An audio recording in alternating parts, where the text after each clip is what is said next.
Hello, my name is Chris Snipes, and you are listening to The Melt.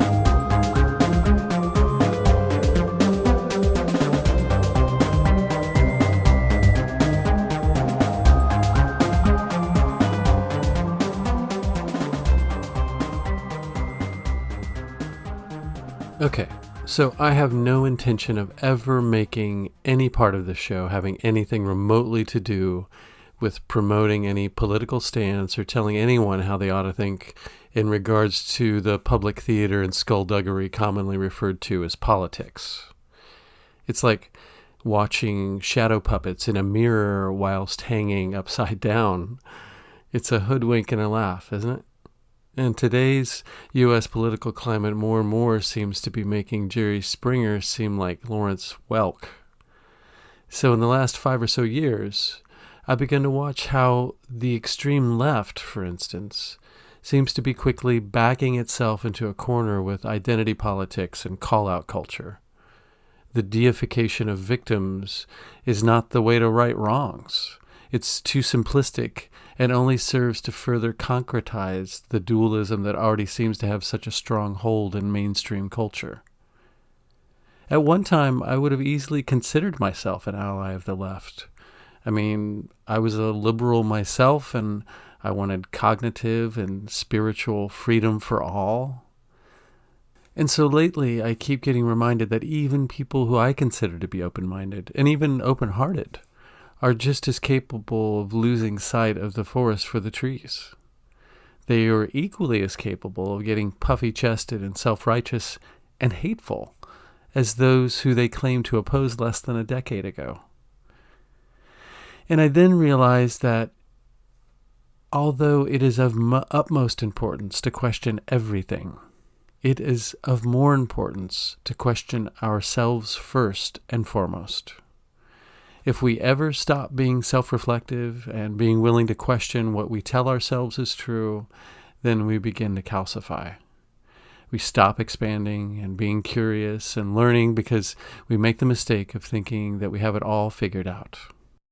My guest today, author Jasun Horsley, is just one of those self-reflective questioners who has written what he has called a trilogy of books that have a common thread of the machinations of social engineering that begin with Jasun's childhood and some of the experiences that led him on the path that he's on today. The book is Seen and Not Seen, and it is primarily that book that we talk about in this conversation. I started the conversation by mentioning that Seen and Not Seen started off as a book about movies and then sort of turned into a whole different beast. I asked him if this was intentional or whether it evolved organically. I tried to include that in the book itself to some degree, like the unexpected development of it. It was not planned or intentional. Actually, I just reread Seen and Not Seen a few weeks ago. I was in Finland, and I found that that turn I took into my family history, my brother's life and death, was as difficult as I remembered it. Like, I remember that I couldn't quite get it right, the tone of it, and I worked on it over and over and over, and I finally felt that I did. But reading it back, I could see that I still hadn't quite got it right. The abruptness and the extremity of that transition, even though I was going into darker and more personal stuff, it was still a big leap to go into my brother. And what I realized is that and what happened with Seen and Not Seen was I actually began another book before I had finished it, and, and that was Vice of Kings. Yeah. I mean, not literally, but those last couple of chapters about my brother were the beginning of Vice of King, were the next thing I started writing, which was Occult Yorkshire, which was part one of Vice of Kings. So essentially, I opened a whole new can of worms at the point I was attempting to close the can of worms that Seen and Not Seen was. Yeah. And then worms started jumping out from one can to the other. So then it made it very hard to close the first can, because then I was busy, trying to sort through the worms, or whatever one does with a can of worms in that metaphor. I'm not quite sure. I'm not sure either. Why one opens a can of worms in the first place, maybe to go fly fishing. But in any event, it took to write Vice of Kings to really get to grips with that material. And I was aware of that reading back Seen and Not Seen this time. Like it shows that I hadn't got to grips with the material. Mm-hmm. For better or for worse, I mean, that's just the way it played out. But it's at the very least, it demonstrates what's motivating me to write, that I'm trying to work something out. And sometimes I can't always work it out by the time the book has to end. It has to end. Every book has to end. Absolutely. And, well, I mean, I do have a book I'm working on right now that I've been working on for years, and I can't finish it. So sometimes that does happen, that I can't release it because I can't finish it. But with Seen and Not Seen, I just about, by the skin of my teeth, pulled it off. Although I would redo it if I were to reissue it. I would change it and add material at this point, because I do feel it was, I was definitely flying by the seat of my pants on that one. Do you think it, in the end, though, worked out all right? Did it communicate the process and what you were feeling? And so, I mean, there is sort of a connection between all those things, right? I mean, obviously your brother was a part of your childhood, a huge part of your childhood. And it starts off in your childhood when you're so firmly lodged in all of these movies and people in movies that you're fascinated with. So there is a thread there. It's just sometimes it's not so apparent, right? I mean, it probably is more apparent to you. Yeah, well, there's certainly a thread, yes, in terms of my film immersion and my brother, as I come back to my brother several times, and the main thing being my imitation of him and emulation of him, and how that influenced also my interest in movies, and even that little anecdote about how I pretended to be him in order to get into my first X movie, wearing his coat and using his passport and stuff. So what's in a metaphor, I think there's a lot in that. Because movies, for me, and I think for many adolescents, was about trying to find an identity, trying to create a false identity using role models to imitate, Clint Eastwood being the obvious one. And I was already doing that with my brother. So there's a correlation there, and Seen and Not Seen, the whole theme is about identity formation and how it gets co-opted. So absolutely, yeah.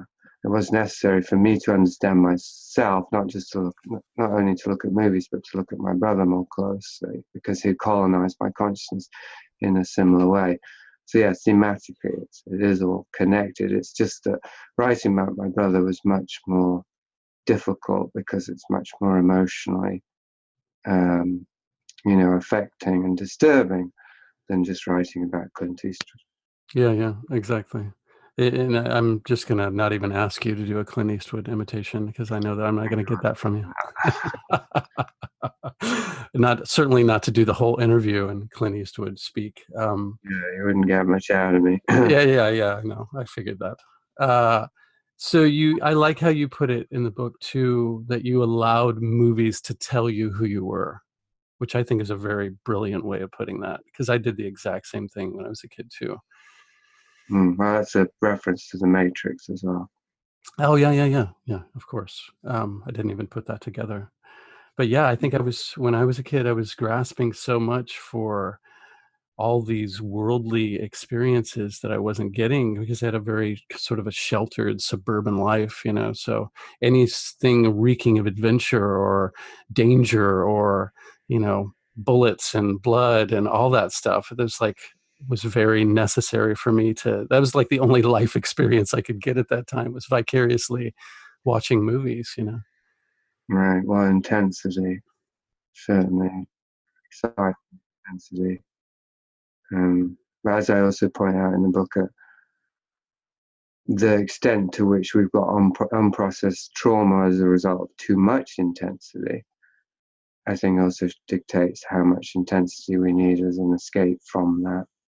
So I wouldn't rule that out as well. It's not just a lack of excitement, it's excess excitement as childhood, in childhood. Yeah. So you think that the more intense and multi-layered that your own trauma is, that you seek almost the equal of that, or maybe to one up it in the stimulus that you're looking for. Yeah, something like that. Yeah, yeah. And Clint and Travis serve those roles. Yeah, and I juxtaposed them in the book, which I hadn't done consciously. And as one of the things that was enjoyable about writing that book was it was allowing me to become conscious of things I hadn't been conscious of, as I say, from the relatively superficial to the profound, so around movie characters all the way to my brother.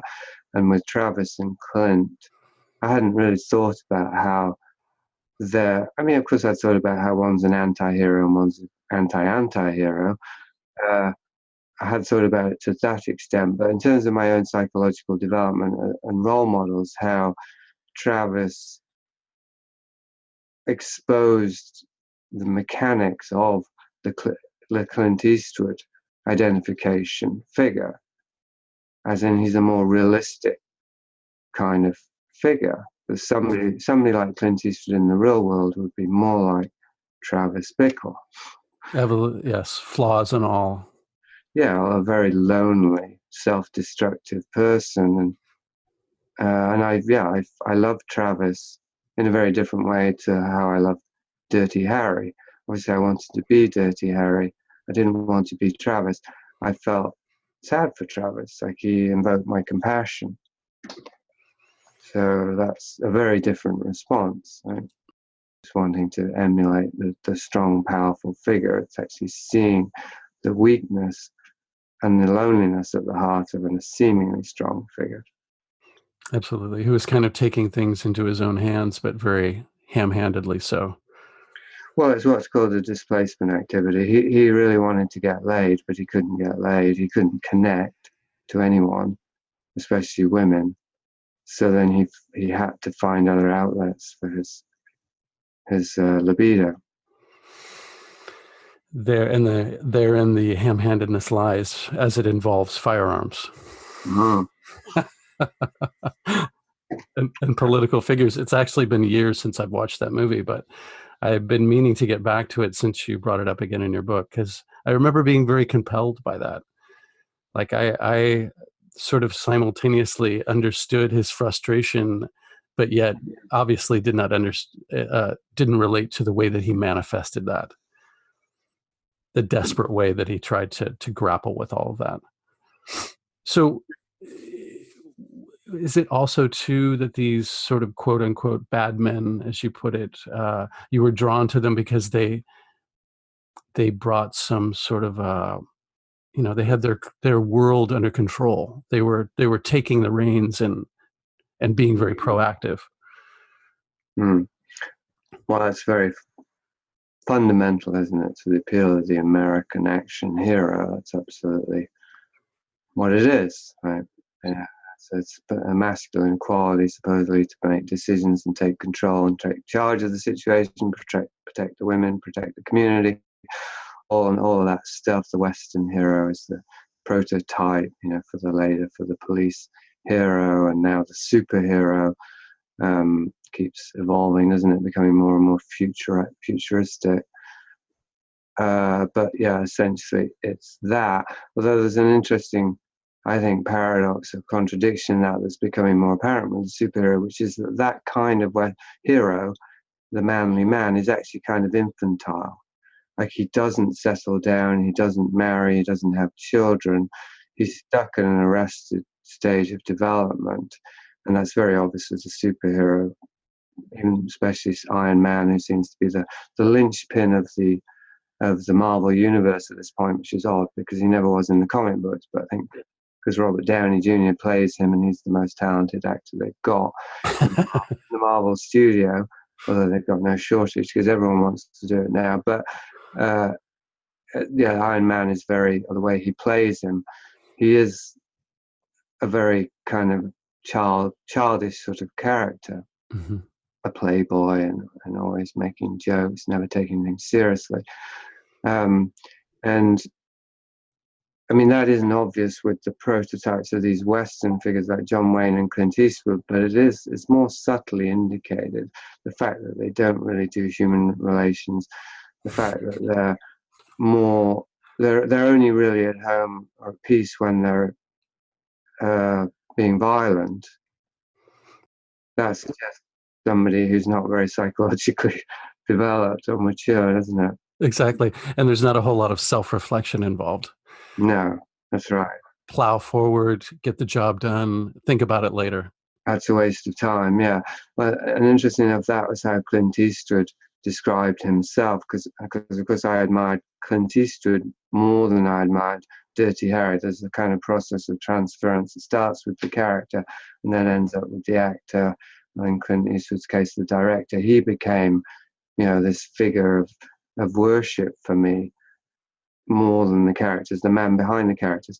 And that was something Clint Eastwood used to talk about, how he didn't have time for self-examination or introspection. It was all, he wanted to work intuitively.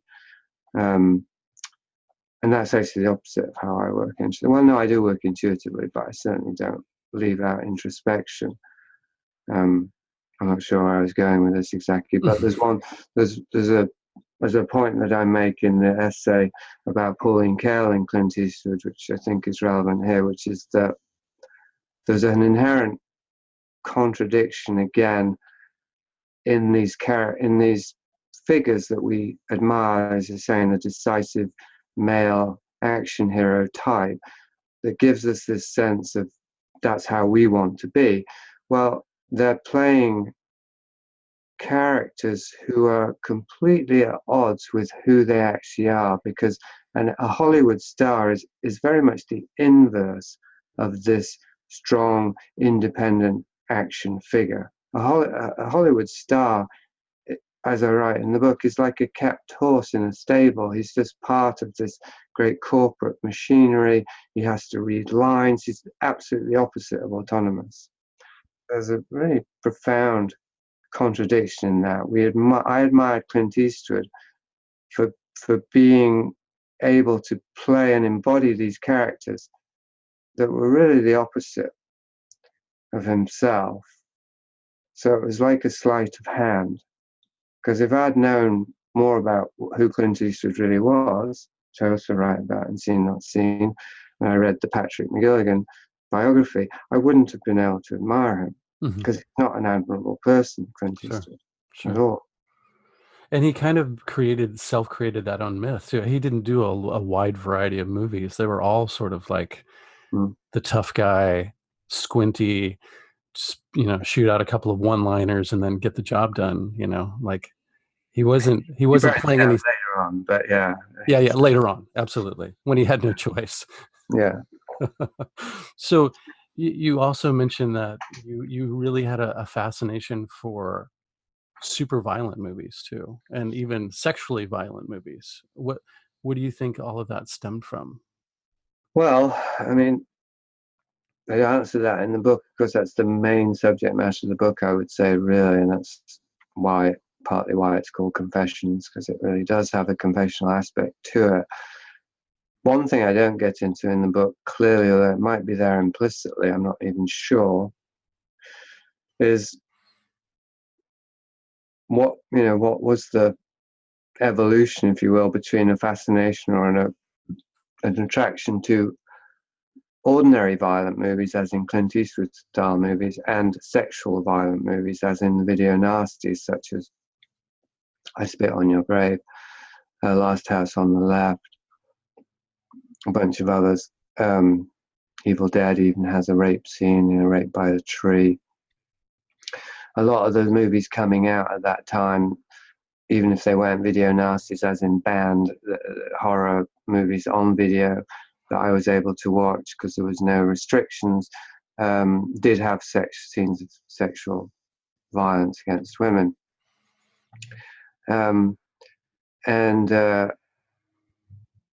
don't actually know exactly what the correlation is there, except for what I said, like this need for intensity as a way to,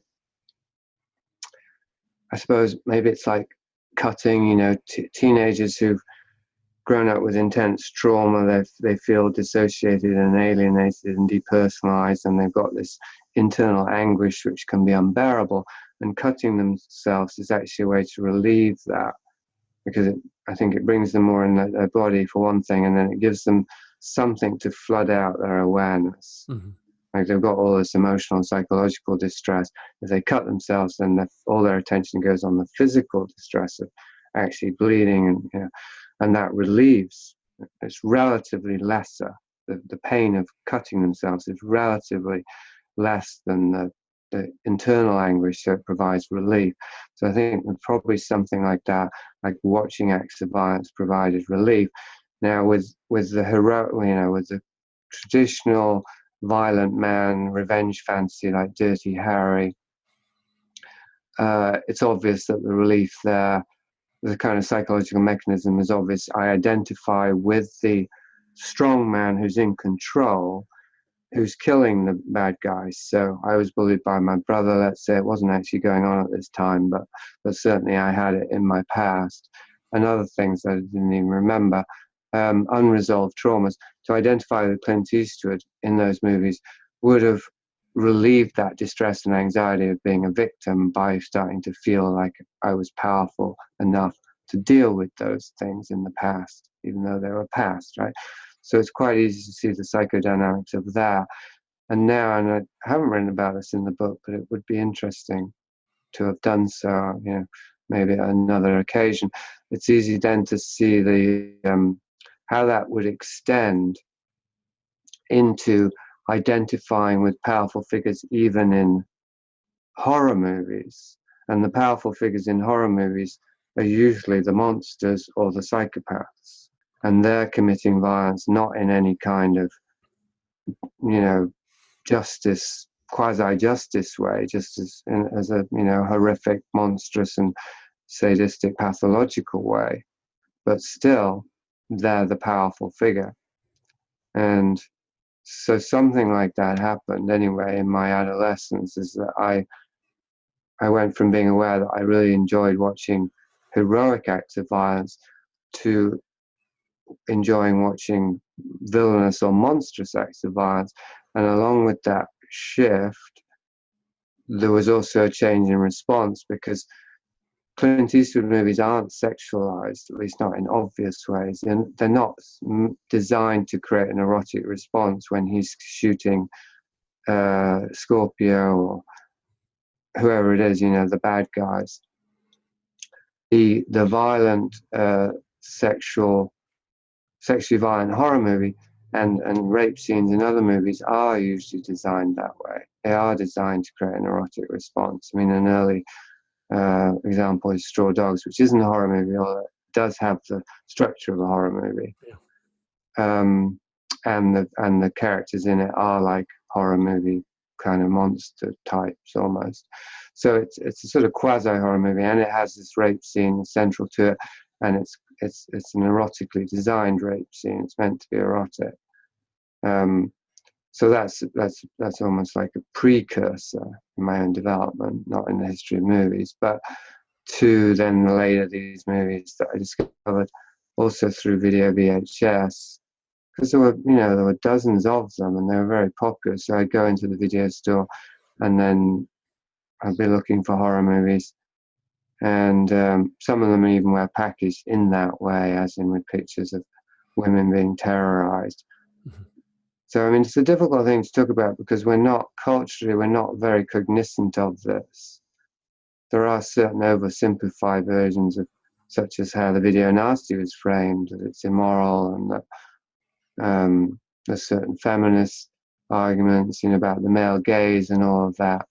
But I still don't feel it's been really fully unpacked, at least not to the point that one can have a conversation about it easily, like it's common knowledge or something, that there's an erotic charge to the terrorization of women for men to some extent. So it would be a spectrum, but clearly it's relatively universal because these movies have been so common and so prevalent, to the point that we now have torture porn. I'm not sure where that's at, but certainly 10 years ago or so, there was something called torture porn that was mainstream, Eli Roth being the main proponent of it. But other, Tarantino even endorsed a couple of those movies, Hostel and whatnot. Clearly they were torture porn, that's what they were known as.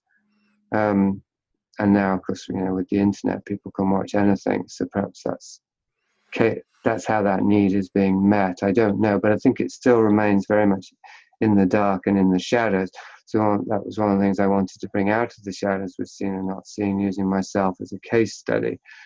Like, this is what I got into as an adolescent, and these are some of the elements of it, and this is why I think it happened. And what I didn't answer is the main answer to that is that, and the reason I didn't is because it requires unpacking. So if it's oversimplified, it might not seem very meaningful, but I was unconsciously venting rage against my mother through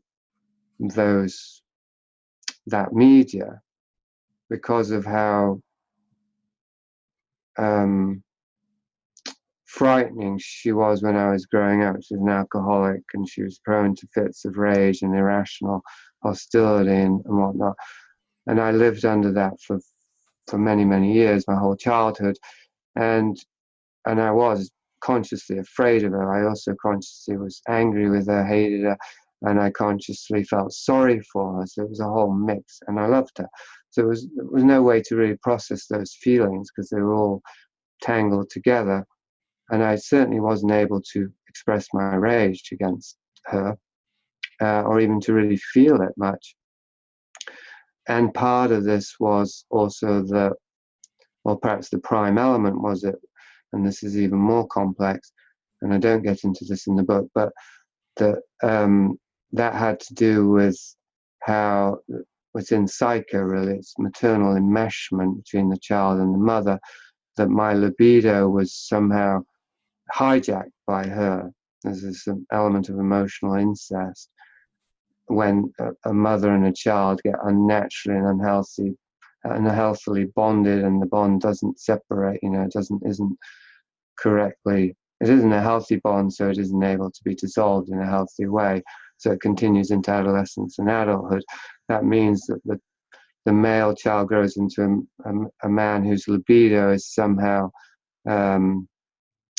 possessed by the mother, which is enacted in Psycho, the story of Psycho, very clear. And then Dressed to Kill was De Palma's take on that same thing. When the character got sexually aroused, he had to kill the object of his desire because his mother was possessing him and keeping him from belonging to any other woman or giving himself to any other woman. So that libido was turned against himself and as a destructive thing, but also expressed as rage against women.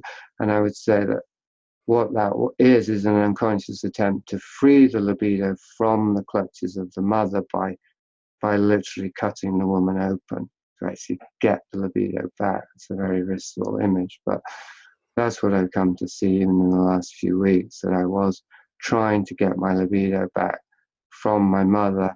And so all women represented my mother, who had captured my libido, and so the only way to get it back was to try and destroy these women, or images of destruction. Hence that would be sexually arousing, because the act of freeing the libido is the destructive act. And there was also the part of the reason that you were drawn to these movies too was just out of sheer rebelliousness, because they were directly opposed to like the sort of left-wing liberal values that your parents had too, right? So it's just like, True. yeah. So fuck you. I'm not going to peace and love this out. I'm going to, I like the way that he does it, because it just goes in very simply and very rudimentarily, and solves the problem without talking or without expressing our feelings or anything like that. So it seemed like you were just kind of flipping off your parents' maybe more, um, like I said, left wing leaning liberal policies, and seeing this as something that was much more viscerally expressive. It's that you were attracted to that directness. Yeah, and even as you say that, in some sense, the baddies in Dirty Harry, it's not just Scorpio, but it's the liberal democratic system that keeps preventing Harry from administering justice. And as I write in my book, if I was being traumatized as a child, abused, oppressed by my brother, whatever else was going on, in a certain sense, the main culprit there was my father, because he wasn't aware enough, he wasn't paying attention enough to protect me. Like, that's his job. That's the father's job, is to protect the child and the mother from harm, from invading forces, including internal forces, right? And he didn't do that. He was a powerful businessman, but as a father, he was very weak. And even as a husband, I'd say he was an alcoholic and a sex addict and all these other things that prevented him from actually being an upright man. So yes, it would have been more than just flipping off my father. It would have been trying to communicate to him, this is what I need you to be. And this is the very kind of person that you despise. You've disowned it in yourself. Mm-hmm. And therefore you think that you've taken the higher ground of pacifism and liberalism, but it didn't work for me. It doesn't work in this world. I'm not saying that strong arm tactics work either, but Did you ever try any of this shit out in real life? Did you get into playground confrontations and try and just Dirty Harry it? Or were these more just exist in the realm of fantasy? Yeah, I was definitely not a good contender for, a little Clint or a little Dirty Harry. It was, no, I was very, sensitive artist type. Just didn't avoided any kind of conflict. I'd say later in life, as that sort of neurotic identity that I'd created developed and flowered, if you will, rather dark flower, via my interest in occultism and shamanism, I did start becoming more violent, more assertive, more proactive. And yeah, so I did have some moments there where I acted a bit like Dirty Harry, I suppose, not very many, but still. But yeah, that was a lot later. So I guess it took a long time for me to really harden myself enough to kind of embody that strong arm. And that separation between your sensitive self and the way that somebody like Dirty Harry would handle a situation, that divide was probably what made it more appealing to you. It seemed so fantastical that somebody would handle their life and their problems that way, that that's probably what fascinated you about it, perhaps. And there is still an element, I'd say, that I aspire to, and I feel I have come to embody, which is cool has these two meanings. One is just emotionally detached, and that's not a good thing. Another is calm and collected and non-reactive. And I'd say that is a good thing. And I'd say I am quite cool-headed, generally speaking. Like I think I can handle sort of, I was going to say crisis, but that would be putting it too strongly, but tense or difficult situations. Unless I'm alone, then I tend to flip my lid. But in terms of when no one's watching, when no one's watching and I'm working on my house, renovating, you certainly wouldn't mistake me for Clint Eastwood. He probably is like that, though. I say, fucking hell, again, you motherfucker. That's my Clint Eastwood impersonation. There, I got it out of you. Yeah, well, apparently he is like that, or was. That was the thing in the biography. Not cool and collected at all. Very emotionally overwrought, hysterical, ridiculously demanding, petty.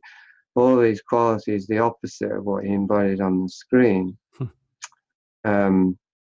Which is it's only natural. We all have those different sides in us.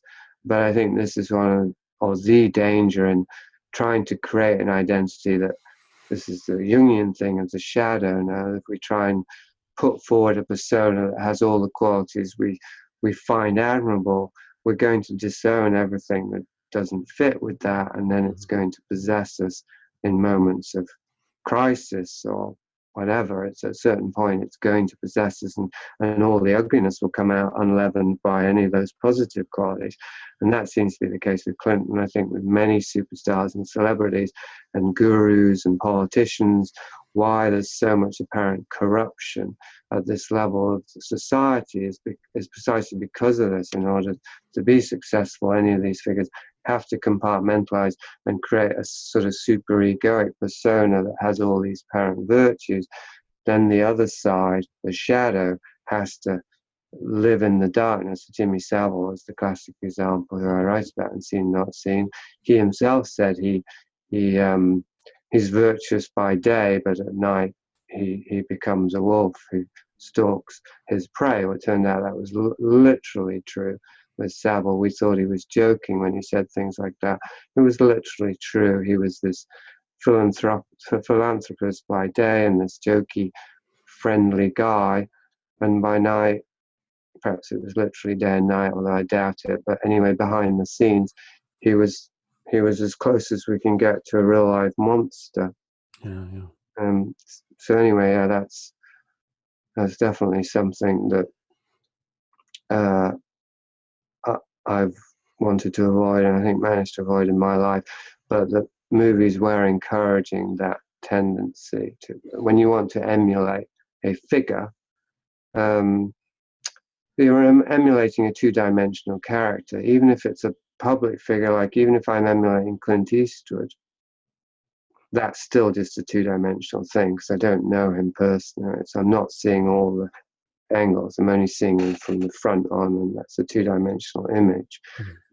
And so we end up, if I emulate Clint Eastwood based on the two-dimensional figure that he is as a celebrity and the two-dimensional characters he created, I will end up unconsciously emulating the person that he really is, because our bodies know, they pick up all the rest of the information.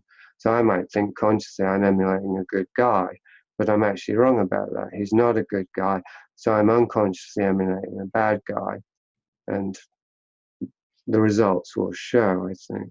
Yeah, sure. At what point, when you were taking in all these movies and cinema when you were a kid, and maybe this didn't happen until later on, but when did you start suspecting that, especially with the big Hollywood movies, that there was some agenda being put forth behind it that may not be so obvious to most people? That's a good question, because I think that, as I write in Seen Not Seen, I was reading Pauline Kael very near the beginning of my movie love, movie immersion. Like, I would say within a year or at most 2 years after discovering Clint Eastwood, which is the real beginning, I discovered Pauline Kael by chance, looking in the film section in the whole library and seeing When the Lights Go Down and saying, I'll have this, and slipping it under my coat and taking it home. And that was the beginning of a lifelong passion for Kael that's, I'd say, superseded my passion for Clint Eastwood eventually. And Kael was somewhat aware of, or I'd say, for a critic, she was quite aware of the agendas behind movies. She wasn't what I'd call a paranoid or paranoid aware, as I became, in terms of really being very dark, covert agendas, even related to mind control and placement of symbols and all kinds of stuff. I mean, I don't really get into that ever in my writing, but I do think there's some validity to those seemingly more extreme perspectives about Hollywood product being kind of mind control. I certainly think there's truth in that. But Kael was more aware of the corporate agendas. I think she was just very aware psychologically. I mean, she even wrote about Dumbo and how that was a very manipulative movie in terms of playing on child fears and so on, and how that was quite cynical and quite harmful. Like she cited Dumbo as an example of an irresponsible and psychologically harmful movie, as compared to other movies that were, being vilified, that she perhaps quite admired, like Taxi Driver, say. She also wrote about Clockwork Orange as a very pernicious movie, which I would agree about, and I think Clockwork Orange was part of a deeper agenda, I'd say. But in terms of really being aware, to the extent that I later became, that what I now think, which is that intelligence communities, such as the Central Intelligence Agency, have been involved in Hollywood and Hollywood product from very early on. I don't think I had I probably started to feel that way in my mid-20s, I'd say. I don't think I would have suspected it in those early days. I think I really must have thought that movies were harmless, because I even thought that watching that violent sexual imagery was harmless. I knew it was kind of wrong, as in there was something wrong with me, that I enjoyed it, but it didn't occur to me that it might harm me, which of course now I know it did, and it would, and of course it would have to. Yeah, absolutely. It's a fine line. It's always been a fine line for me too, between sometimes I think our culture gives too much weight to placing the blame for people's bad behavior on, say, stuff like movies or TV shows or music even, and realizing that those things do really have a very profound effect on people. So it's like, do we send our kids out into the world saying, don't worry about those things, they're just movies, they're not real, they're just fantasies? Or, do we let them know that they're things to be wary of? Like, those things can sort of sneak in the back door. Those values and those images and what's being portrayed in those movies, they seem harmless maybe on the outset, but it seems like there's a great potential for something a little more insidious to happen, because they do seem so harmless and they're so widely accepted. It's like the most socially acceptable drug there is. Yeah, and it's like you say, I mean, it's the seemingly harmlessness of them is inseparable from the harm that they do. I mean, they're delivery devices that are designed to slip in easily. I used to eat McDonald's in my 20s, and I guess I must have thought McDonald's was harmless too. It tastes good, and that was all I kind of needed to know. And maybe it's sort of similar in that, there are people, health freaks and food nuts, who clearly go too far, not in the sense of eating conscientiously, but in terms of how much sort of stress and anxiety they bring to the whole process of eating, which itself is not healthy.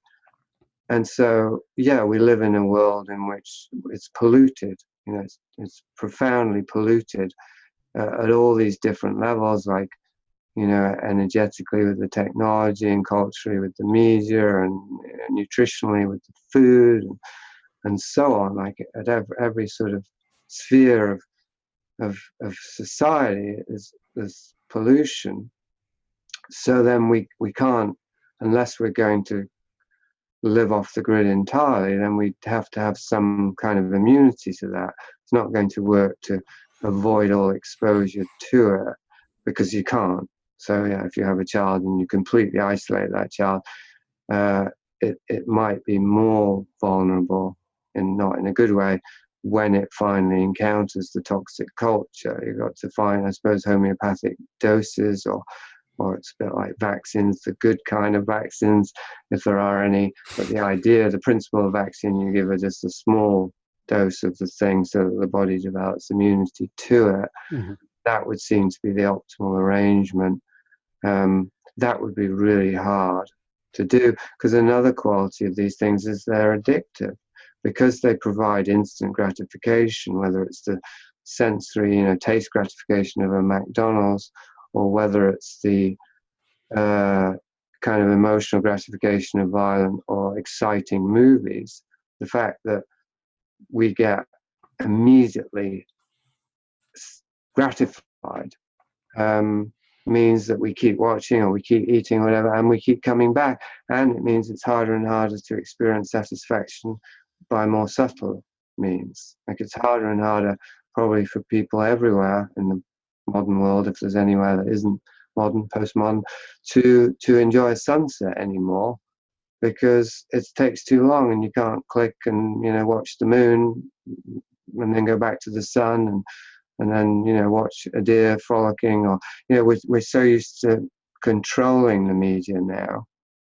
I mean, Bret Easton Ellis even talks about this in terms of the way that for people to go out to a cinema, sit down in the theater and watch a movie and actually commit to 2 or 2.5 hours of a movie is harder and harder now, because we're used to controlling the media. So even in terms of movie watching, people don't want to just watch one movie. They want to be multitasking and checking their Twitter feed and watching it 2-3 times speed. It's crazy how this is accelerated. So like, even just watching a movie is almost like too meditative, or too passive for generations who are now growing up with swiping and all the rest of it. Anyway, I feel like it slightly came off track there. Oh, but no. What was your question? I don't even remember what my question was. But it was about perniciousness. Yeah.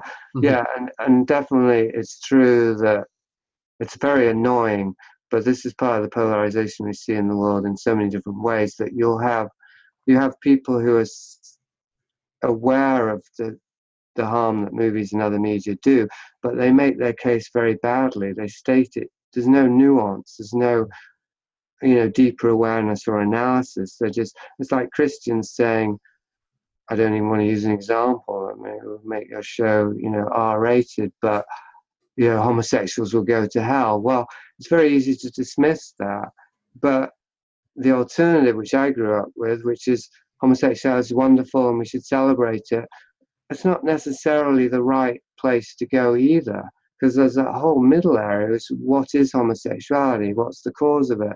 What are the consequences of it? It's not an open and shut case. Neither side is correct. Homosexuality is not going to damn anyone to hell, but neither is it something that's wonderful in every single case. It's simply not the case, right? There's a whole area that's not being explored because you've just got this polarization and you find yourself getting pushed to one side or the other. So the movies that you used to have, I'm not sure if you still do, loads of people, many of them Christians, saying, oh, this is harmful, this exposure to violence and sex. And then on the other hand, you had the liberal wing just saying, there's nothing to worry about, it's absurd, a movie never, which itself I'd say is even more absurd.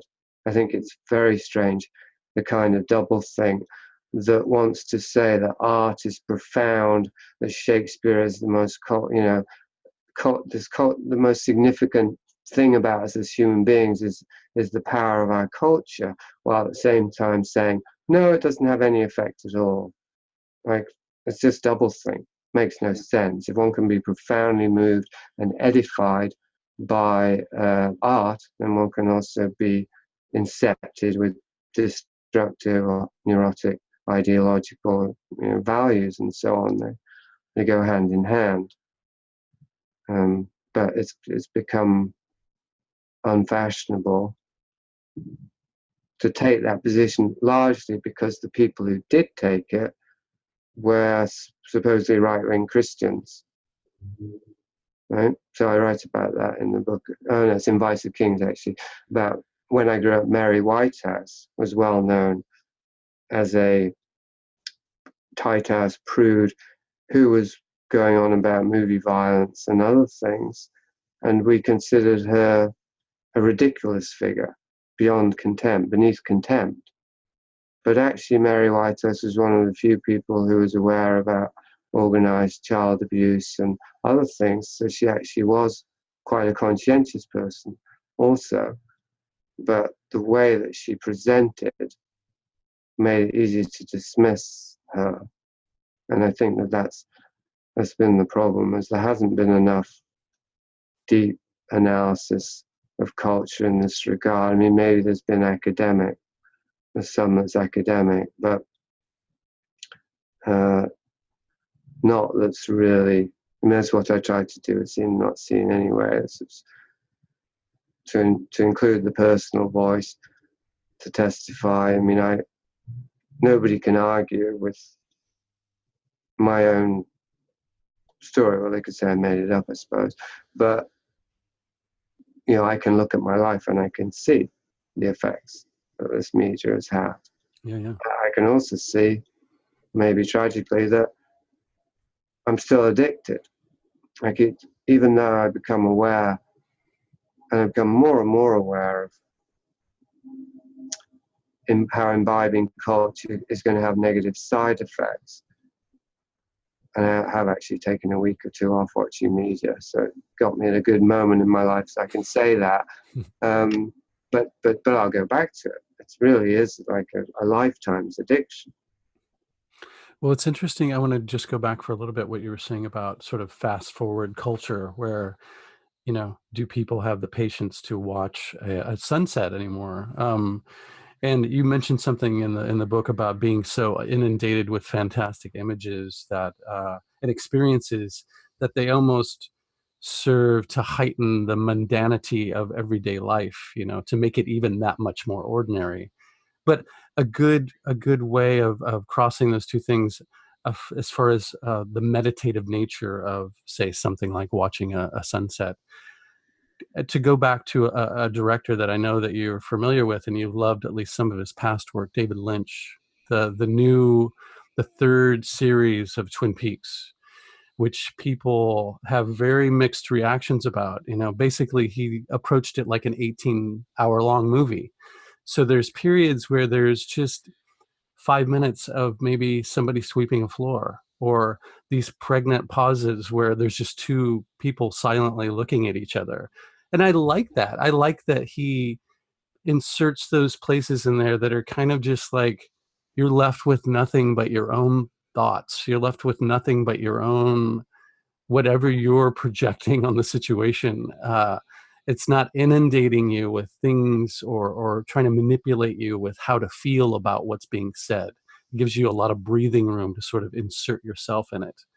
And I really appreciated that, but it drove some people nuts. Did you ever sit down to watch it? Well, my theory about that third season was similar to what you're touching on there, possibly, was that he designed it to make people turn off the TV and not watch anymore, because I felt it was so unwatchably, unbearably awful. And yet it did have some amazing things in it. So it did keep me watching for a few episodes, because there were great things in there, but then there were, as you say, there were just really, you know, nothing happening things. Then there were whole sequences or whole episodes that was just, I thought, unbearably bad. Lynch, like Firewalk with Me Lynch, or like he can just do really bad scenes, bad acting, bad dialogue, bad everything. Whether he does it intentionally or not, I do not know. But it's odd that he can go from a hypnotically surreal and beautiful imagery and even profound kind of mood to it, like Eraserhead, to this really bad TV stuff. Mm-hmm. He must be aware of it. So yeah, I came up with a charitable view. Oh, Lynch is trying to get us to just stop watching TV and practice TM, no doubt, would be what he'd have us doing. But yeah, that was charitable. I also felt that that's what happens when you give an artist total freedom. I thought it was,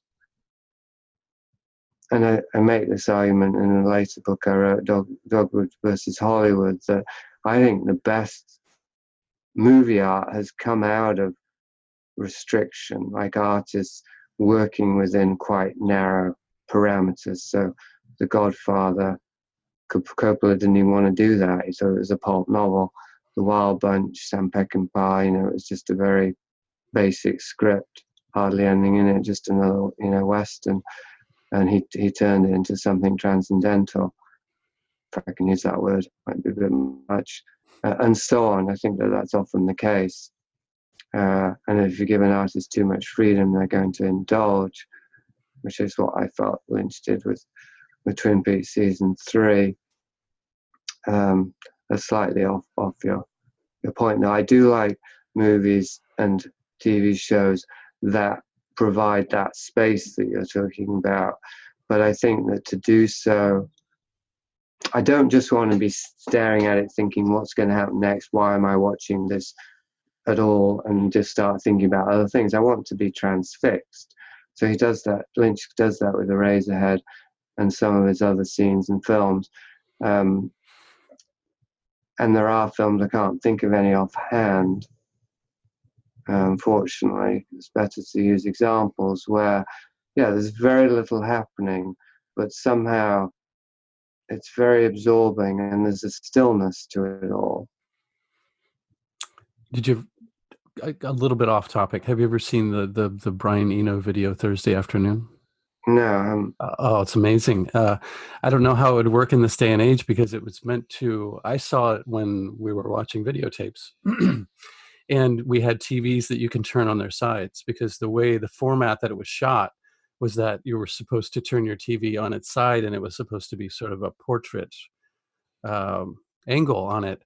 And there's 4 different, what he calls video paintings, and they're basically 4 pieces. I think they're all 15 minutes a piece, and they move so slowly that if you're just sitting there watching it, you almost can't detect it. But it's meant, like a lot of his ambient music, it's meant to be played in the background. So you may look away and then look back and then realize that there's a little bit of movement that's happened. There's just something very transfixing about that. I really, really love that. It's kind of like a visual ambient.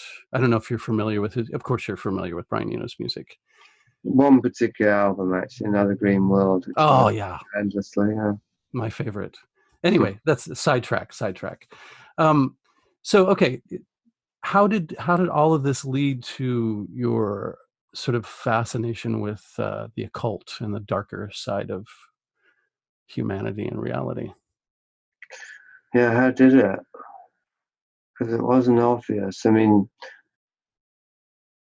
the initial impetus to go into the occult is obvious. It was Carlos Castaneda, which was recommended to me via an astrologer, but that's quite superficial, I would say. Like, how we come upon things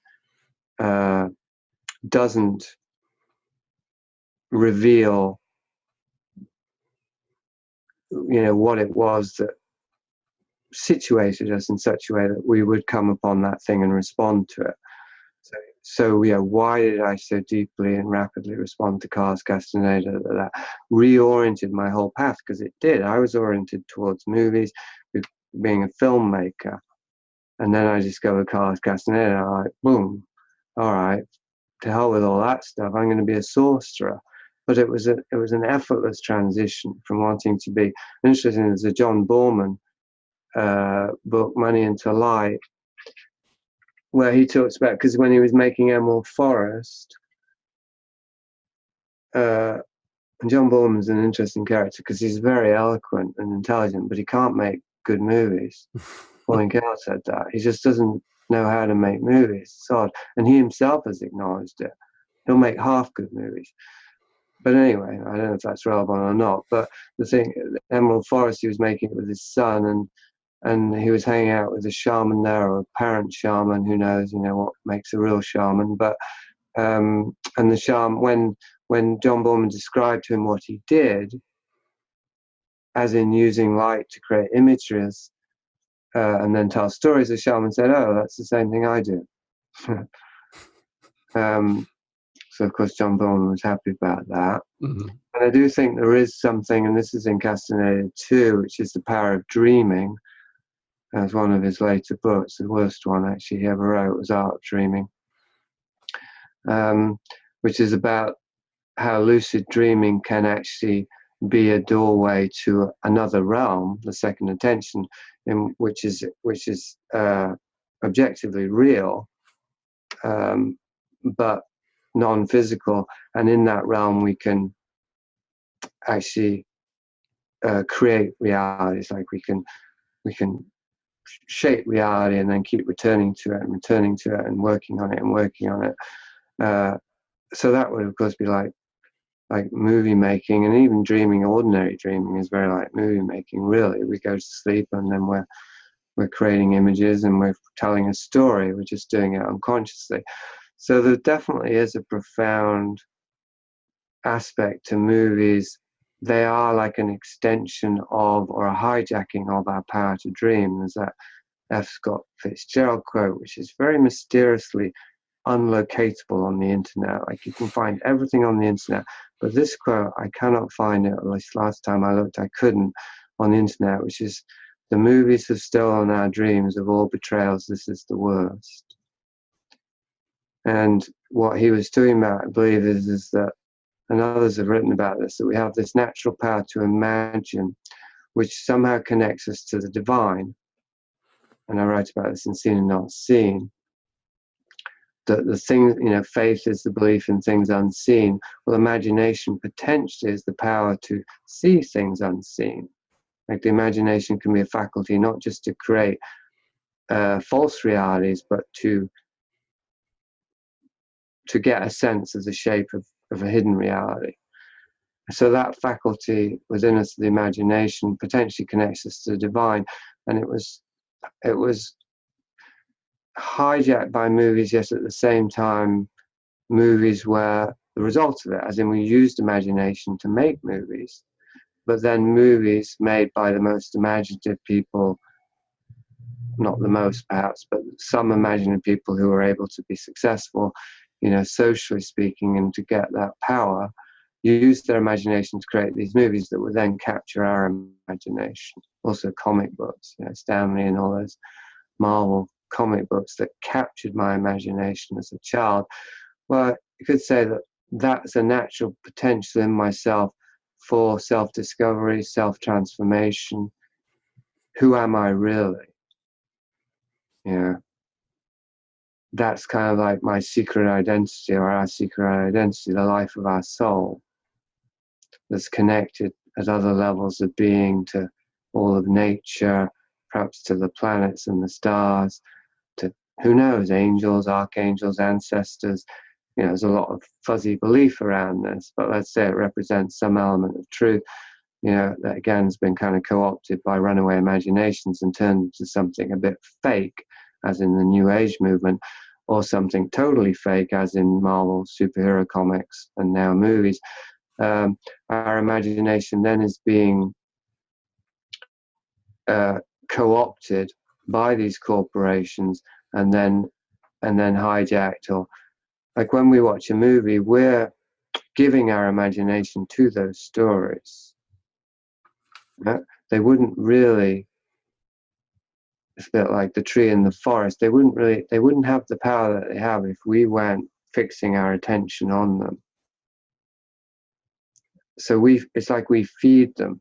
So it's like the screen sucks our psychic energy in some way. Mm-hmm. And we animate the images. Now, this is not literally true, except so far as you say that the audience creates the demand, or the demand creates the supply. The movies and stuff that are created, in a certain sense, they're being spawned out of our collective consciousness because they're designed to meet the demands of, the public. But it's a two-way thing, because the desires within us are seeded by this media. And I think the main desire is this desire to escape into the world of the imagination, which itself may be a distortion of the desire or the imperative to use the imagination to escape false reality and enter into true reality through the eye of the needle.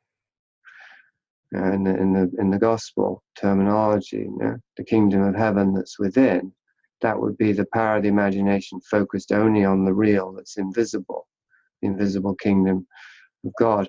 Getting very philosophical here, but anyway, you did ask a difficult and deep question. So if my passion for movies was this unconscious, semi-conscious desire to escape the false reality of my constructed identity and trauma and all that rest of it, and I was tricked by movies into escaping into another false reality, or just another wing of this false reality that corresponded with my felt sense about true reality, as in my soul is a superhero, and I just need to discover who I am and have this transformation like Spider-Man or whoever. Then my interest in occultism was an extension of that. Like I was still trying to escape. So I found these models of occultism, Castaneda, Crowley, Whitley Strieber, and so on, that suggest there were also these fantasy narratives, but that were more closely sourced in reality, perhaps, that offered the potential, like me wanting to be a filmmaker, now I want to be a sorcerer. I can start to control the way that I manipulate light, the way that I create images, the way that I apply my imagination to shape reality and transform myself and get free of the past, free of whatever was oppressing me. It was the same drive, taken up a notch. So yeah, that's... Yeah, that makes total sense. You just wanted to have some first-hand say in what your reality contained. You wanted to manipulate your own reality to your desires. Yeah. Did that ever? Don't we all? I mean, isn't that a universal desire? Absolutely. Some of us settle to do it in our art. Some of us do it in day-to-day life. I think there's a magic that can be practiced that doesn't take altars or incense or anything like that. It's just kind of being present in the moment with whatever situation you're with. But so did you ever get to the point where you, for lack of a better term, became a sorcerer? Did you ever do ceremonial magic? I know you mentioned being interested in Crowley. Did it ever come to the point where you were, for lack of a better term, a practicing magician? That's in Vice of Kings. I explore that. Yes is the short answer, but no is the sort of footnote. Like I was having my cake and eating it a lot. I have been throughout my life, I suppose, although that seems like a neurotic pastime. So perhaps being liminal would be a more charitable way of putting it, being a liminalist, in that I essentially rejected the idea of ceremonial magic as going against the spirit of spontaneity, which I always felt was the essence of true anything, true living, including magic. But then there was this thing called chaos magic already coming up in the 90s when I was getting into this. I've rarely read textbooks and then followed the procedure. I did have an altar, though. I did have a magic wand. I did use incense. I did do incantations. Now, I made them up. They were my own thing. But I'd say that's a pretty invisible line, really. So yes is the short answer. But the footnote's quite important because I tricked myself into thinking that I was doing my own thing even when I wasn't, because that was very important to me. I was always a rebel. And so there would have been something always about ceremonial magic that I would have rejected, as in I'm not going to conform to any textbook. And I didn't, except on one specific occasion, which I probably won't go into, but one occasion I absolutely literally did it by the book, and I was aware that I'm doing this because it's an exception. Like I tried heroin once. I always felt try everything once. Now, within reason, I want listeners not to assume anything terrible based on that. Of course, I was naive because I did do things that were harmful, more harmful than heroin. But yeah, that didn't extend to doing things to other people. I want to be clear about that. It was in terms of experimentation with myself. I did feel like I should probably try everything once. And so then that included the ceremonial magic. And that was a very profound thing that I did that I regret to this day, actually, because it involved some permanent changes, which I won't specify. And I do regret it. I think I really did bite the bullet there, and I lost a tooth as a result. That's an interesting metaphor, because I actually did knock out one of my teeth while dancing ceremonially with my magic wand. I whacked myself in the face with it, and I broke the tooth that I inherited from my father. Actually, the dentist was able to laser it back on, so I still have it, but it's broken. And I mean, what a lesson that was. If I'd been more in tune, I would have just abandoned the whole thing at that point, because it was such a profound symbolic act. But yeah, there were many ways in which I've done that to myself through this pursuit of power, that were not so literal as knocking a tooth out of my head, but that I would say have permanent scars on my soul. What was the question again? I got lost in my own ruminations again. I think that's ceremonial. Yeah. I mean, most of my heavy, most intense, ritualistic stuff was drug fueled and drug related. psychedelics. Yes, psychedelics. Yeah, I mean, I did get results. And the thing is, I was acting as a shaman during that period, during the sort of most intense period in Guatemala. So I was doing ceremonies then, including with other people. So I was giving them salva divinorum, and then I didn't do a circle per se, but burning incense and creating a space, candles, and an effigy and the altar, and then I would say prayers to the different spirits and entities, and so to make sure that they had a safe journey and so on. So I mean, it doesn't get much more ceremonial than that, does it? That's why I say that the disclaimer seems pretty minor. I just really felt that I was just following something organic at the time, and being, acting spontaneous and improvising. And in a certain sense, I was. But in another sense, I was really following a book, a script that I now think was not at all trustworthy or reliable. I mean, Aleister Crowley being one of the authors of the script, Castaneda being another. These are not individuals, I feel, who were on healthy paths of self-development. Mm-hmm. Yeah, I relate to so much of that. I think my gateway author to all of that was also Carlos Castaneda. I read it right out of high school, and it just, I mean, I had been fascinated with the occult and UFOs and stuff like that since I was able to read, I think. So reading Carlos Castaneda, and I, of course, assumed that it was all real, really gave me this, what I thought was a real world example of magic and shamanism and the use of psychedelics and all that stuff, which again led me into the world of sigil magic. Like, I never had the patience for Crowley, but I definitely was into chaos magic, to be sure. I was a member of Topi for a while, which I know your brother was cohorts with Genesis Peorage for a bit, right? Yeah. Which at some point I would love to hear your thoughts about all of that. But I totally relate to that. I was a rebel too. I couldn't stand the idea of some sort of motions that I had to go through and words that I had to incant to get a specific result. I'd rather just cobble it together myself, which seemed much more natural and organic to me.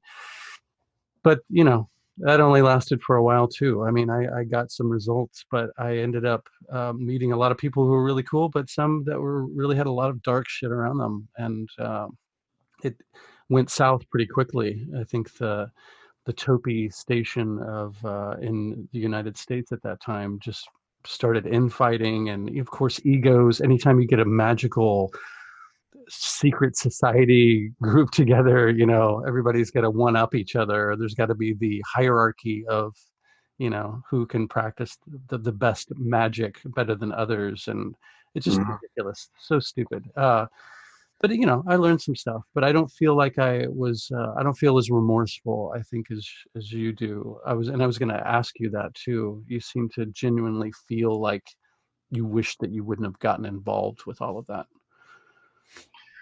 Well, that's a tricky one, because if I hadn't got involved with it, I wouldn't know not to have gotten involved in it. Sure. Even like with heroin, it was good to try heroin once, and I'm like, oh, I don't think I'll be doing that again. Who knows if a later time in life I might have, got sucked into it because I hadn't had that early experience. Unlikely with in that particular case, but and with occultism and sorcery and that, I don't necessarily feel as though I needed to get experience of it in order to avoid getting sucked into it later, because I think I probably got sucked into it probably in a certain sense the worst time when I was most vulnerable. But I do feel that it's given me an extra amount of wisdom, of practical wisdom, when it comes to guiding others, but also even guiding myself. I mean, there's a thing of, how do you know? What's almost like Blake's The Powers of Wisdom, isn't it? A road of access leads to the powers of wisdom, but you only know what is enough when you know what too much is. How would I know what the right way is if I hadn't really experienced the wrong way? I think in the world that we live in, that's probably almost unavoidable, that we've got to try out a whole bunch of wrong ways in order to even begin to trace the contours of the right way, particularly if the right way is something that's unique to us. There's not a program out there that we can just find and stick to. It can only become experiential to us by tuning into some sense within ourselves that is sensitive, attuned to feeling our way, intuiting our way through the moment, through life. And that seems to involve a process of stripping away all of the cultural layers, getting to the closer to the the essence of who we are, and the true communication that's coming to us and through us. We can only get to that by stripping away these cultural layers. Now, I took on a bunch of extra layers, but then most people do one way or another. And what I see now is that they were away, and I wish I could think of the right metaphor here, but it's a bit like a nail to drive out a nail, but it's just like if you've got something stuck to you, but like if you're trying to clean a CD or whatever, and it's got all sticky residue of sticky tape on it, so you use tape to pull that sticky tape off. Almost as though I took on some of these cultural things, so they'd go quite deep, and then when I saw that they were false, I could take them off because I could see consciously the shape of them. But taking them off would also pull out the more deeply embedded programming that had led me to those things in the first place. Mm-hmm. Which is absolutely true. Like, I was incepted with occult philosophy from a young age through things like Marvel Comics, that they really are delivery devices for the ideology of the will to power. Even the pursuit of happiness is a delivery device for that ideology. It all is in our culture. We live in an inverted culture. I don't want to use a Christian term there because scare off your listeners, but it's inverted. The values are inverted.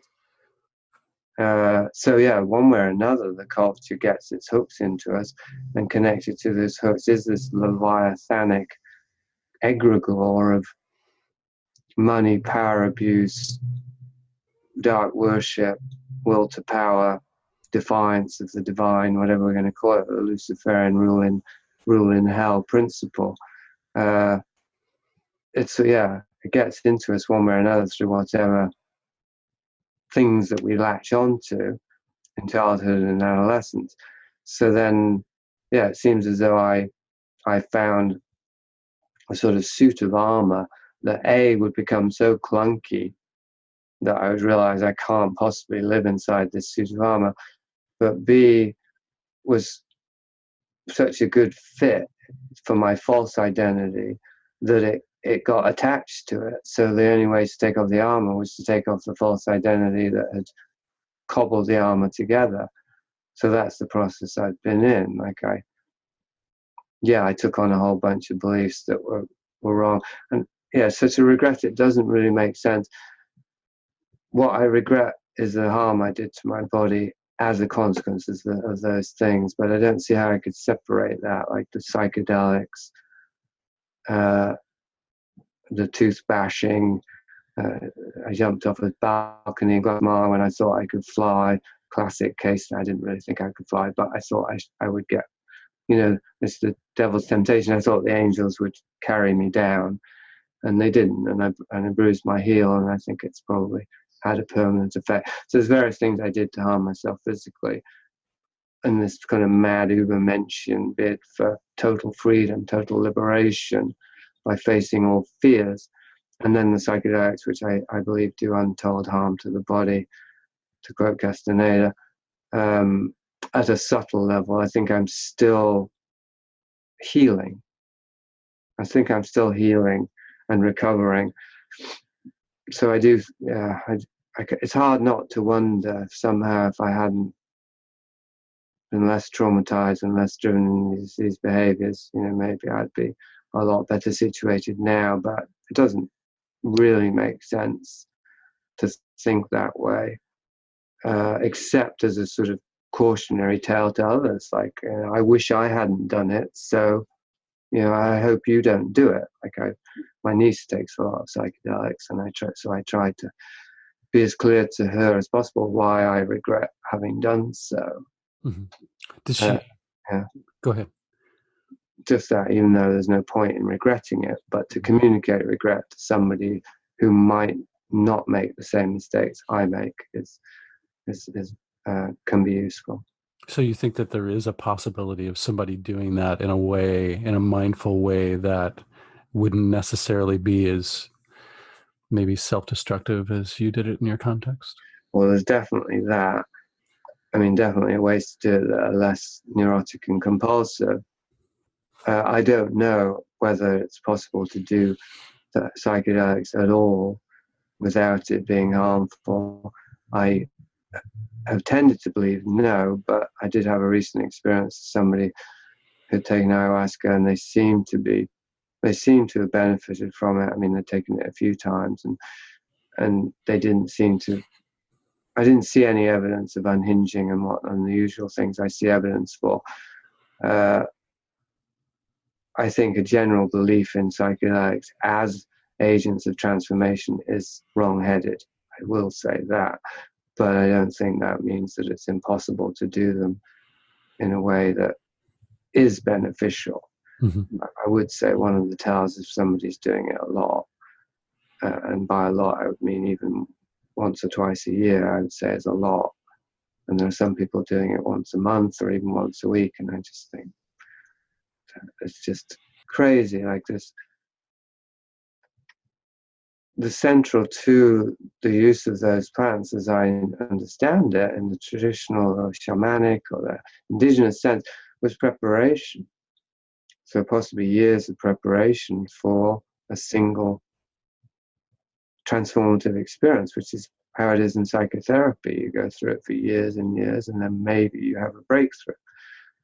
Now with psychedelics, one is actually using a technological intervention, if we can extend the meaning of technological.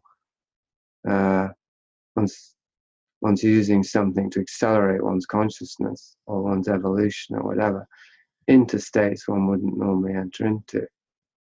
So I don't think in our present culture any of us are really prepared for that kind of self-transformation. We're just given loads of quasi-knowledge, which makes us think, that we know what we're doing. But I mean, in my case, I realized I didn't. Reading Crowley wasn't helpful. It gave me the illusion, or even Castaneda. I mean, I do think much of Castaneda is true. I don't go along with this. In fact, it's interesting. I mean, maybe we could have another conversation about Castaneda one day, because it could go off on many ways. But I noticed recently that Castaneda has been thoroughly debunked to the point you go on YouTube, you can't find anything good about Castaneda. I mean, I don't mean good as in positive. I mean good as in intelligent. It's all either negative or it's just low grade analysis, or there's no real good meaty analysis of Castaneda, hardly any.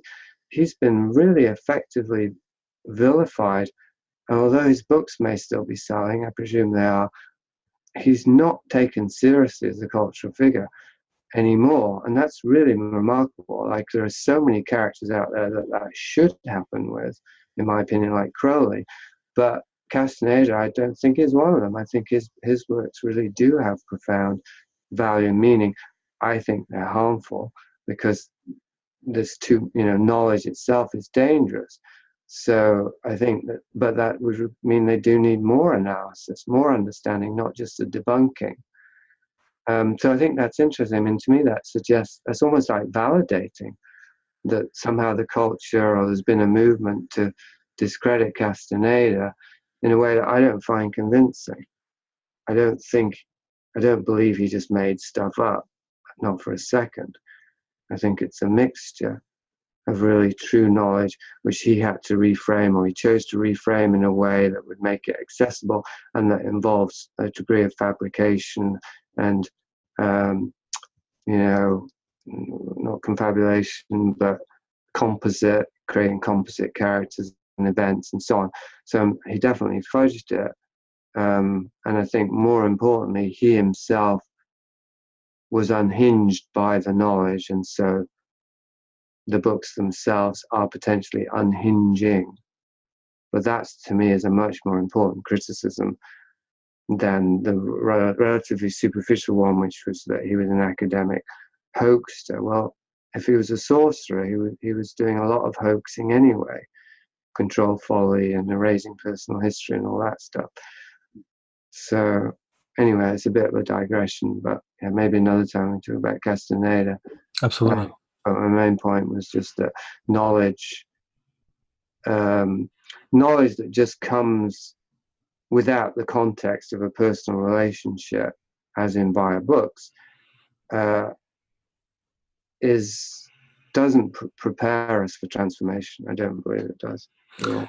And I always kind of cringe a little bit whenever I hear people in New Age communities, which I don't really spend much time associating with, but I did at one point in my life, talk about shamanism like you can just put on the CD of the Native American flutes and just beat some drums and maybe do some chanting, and that's all you need. Like, they don't realize that shamanism, I mean, shamans were sort of outcasts from in the context of whatever society that they were a part of, and it was terrifying to undergo the initiation of being a shaman. It was a very soul and ego crushing and rebuilding sort of a process, and there was much more to it than just good vibes and kumbaya and all that shit. It's a lot more hardcore and gritty than many of the new people in the New Age community give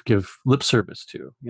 It's not a fun thing to be a shaman. It's you explore territories that are often very dark and discombobulating. It's not a choice either. I mean, shamans are born and not made, one could say, in simple terms, and that was true in the tradition, as in a child would be identified very young as a shaman, and they wouldn't have a choice. Like, it's the only way that they could be part of the tribe and that they could function as a human being. Because if they whatever it was that made them different, if they denied it or disowned it, they would suffer, and they would suffer anyway, because nobody would want that path. And suffering would be the only way that would lead them into it, as in unbearable headaches if they don't tell their stories. That was the shaman I knew in Guatemala, how he began. He had to start shamanizing through articulation because his headaches wouldn't give him peace otherwise. In my own case, I don't identify as shaman, but I would say that something in me was born with a certain configuration, and that I have had decades of suffering that compelled me to orientate myself towards a certain way of living in order to reduce that suffering. So I wouldn't say it was really a choice, like my orientation. Uh, it was partly compulsive and neurotic, of course, as we've already discussed, but it was also this other element that was something guiding me through this life. And for many, many years, the only way it could really reach me was through pain and suffering, as in, because I was trying to do everything I could to escape the truth of myself, and I was making myself suffer. So you could just say that the sheer discomfort of my soul, being shoehorned into a very superficial life, was forcing me to be aware constantly that this isn't the way. This isn't the way. Yeah. Well, you in the book you mentioned, speaking of Guatemala and the shaman, having your quote unquote red pill experience there. What did that amount to? Well, the red pill experience was in Guatemala with the shaman I just mentioned, and it was a powerful dose of synthesized DMT in which I lost contact with this realm entirely and found myself in some other experience, which was initially terrifying and which eventually ended up being euphoric. But I went through the spectrum of sheer terror and despair to euphoria in what seemed to be a systematic process, or like a tribunal of, I don't know really. It was like I was on trial, like my soul was on trial. So it was like a judgment day in miniature, 5-minute judgment day on DMT that did end, I'm grateful to say, with my salvation, and with an affirmation of yes, I'm ready. I'm ready to live, which was kind of ready to die. And my impression of it afterwards was, oh, this is what it might be like to die. Like, this is the potential of death, which was to process and unload all of the things of my life. They were all being weighed up by some, who knows by what, perhaps by my own, deeper awareness, and then cast aside like old clothing, and then entering into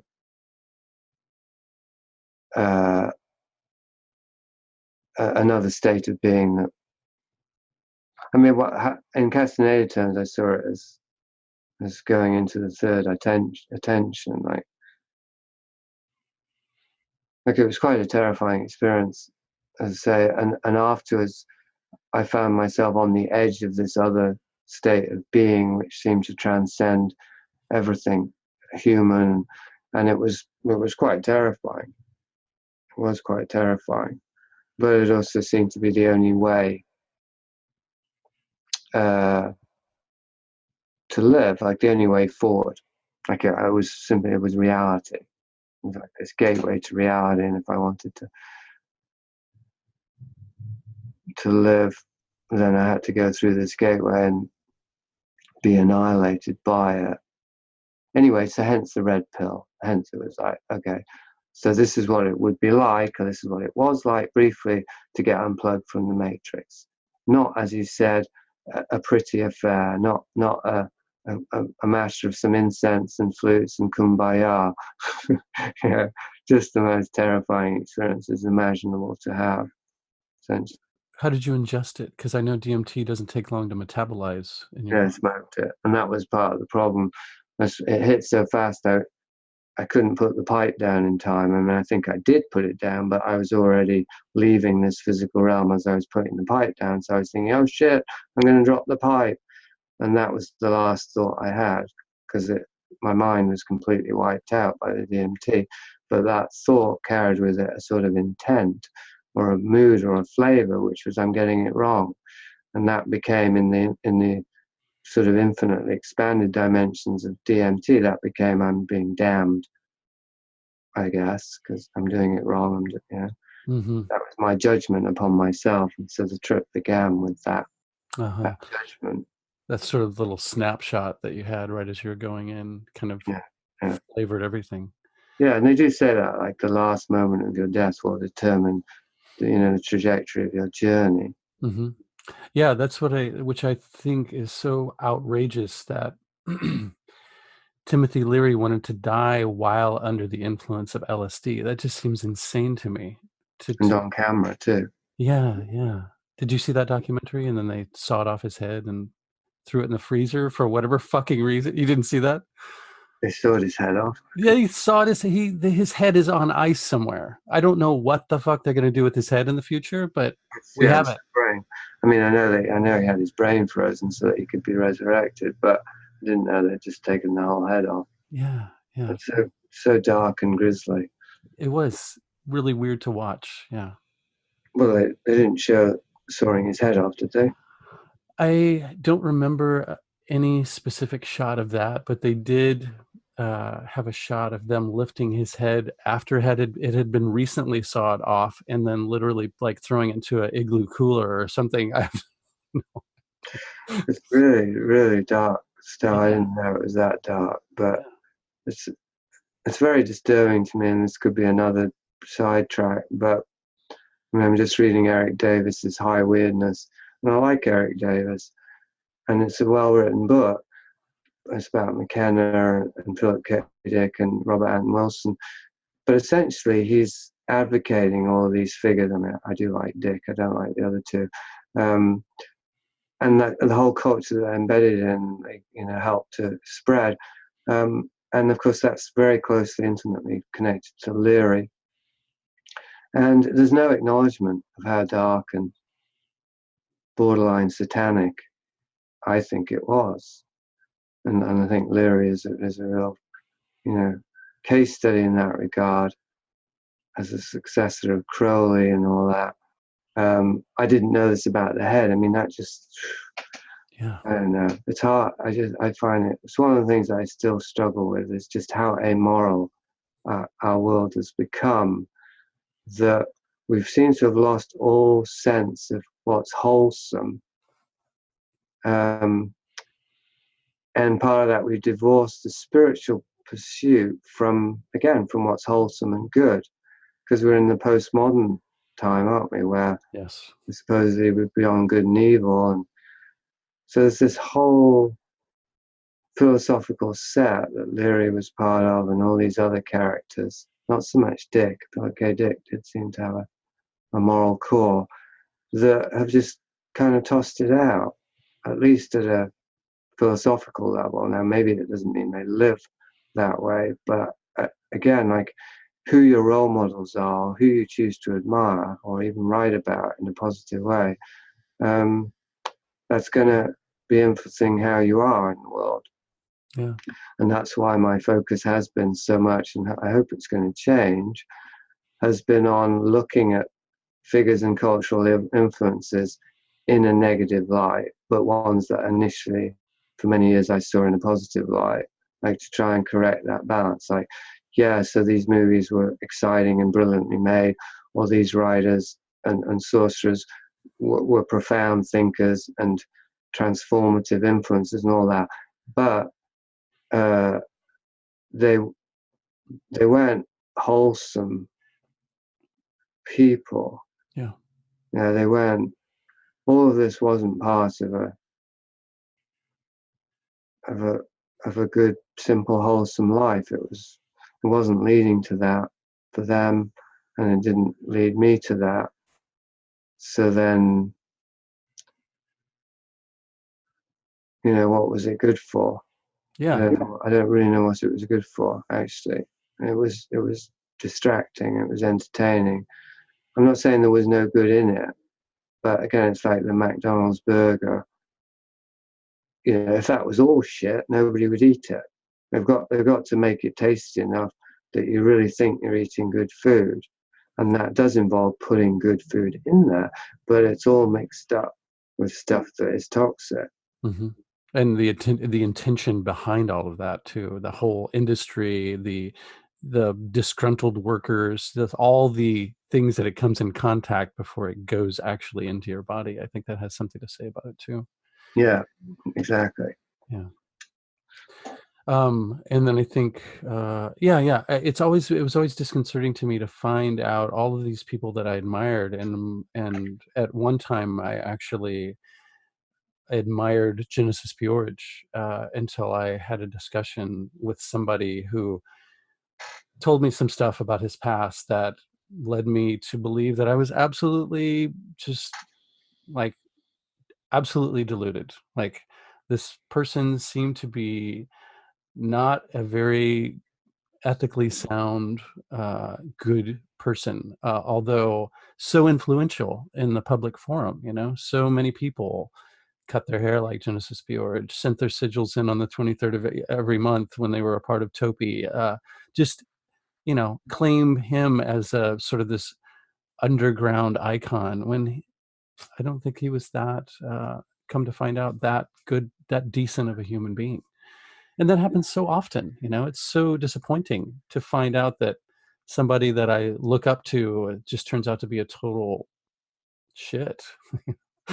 Yeah, well, I think we'd be horrified if we discovered, how true that is of these cultural influences, and it can lead to a place, and it pretty much has for me, where I really try not to look up to anybody unless I personally know them.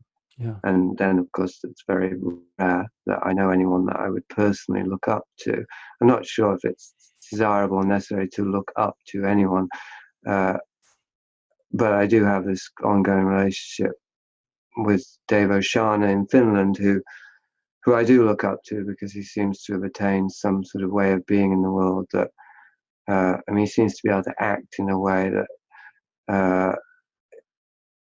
it is beyond what I'm capable of in terms of spontaneity and so on. But anyway, so that's an exception. But the point here is that I know him personally. I spent many, many days with him and just hanging out. And I feel confident that there is no performance element there that's obscuring my viewpoint, that he's not just putting forward a persona and there's some hidden side.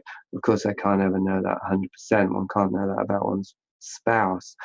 But really, direct one-to-one kind of living together experience, we at least want that, to base any kind of estimation of a person's integrity on. And of course, by definition, we don't get that with cultural figures. They influence us at a distance, remotely, via the material they project into the world, which is driven by whatever's driving them. I think in best case scenarios, it's self-exploration. But I think that's always mixed up with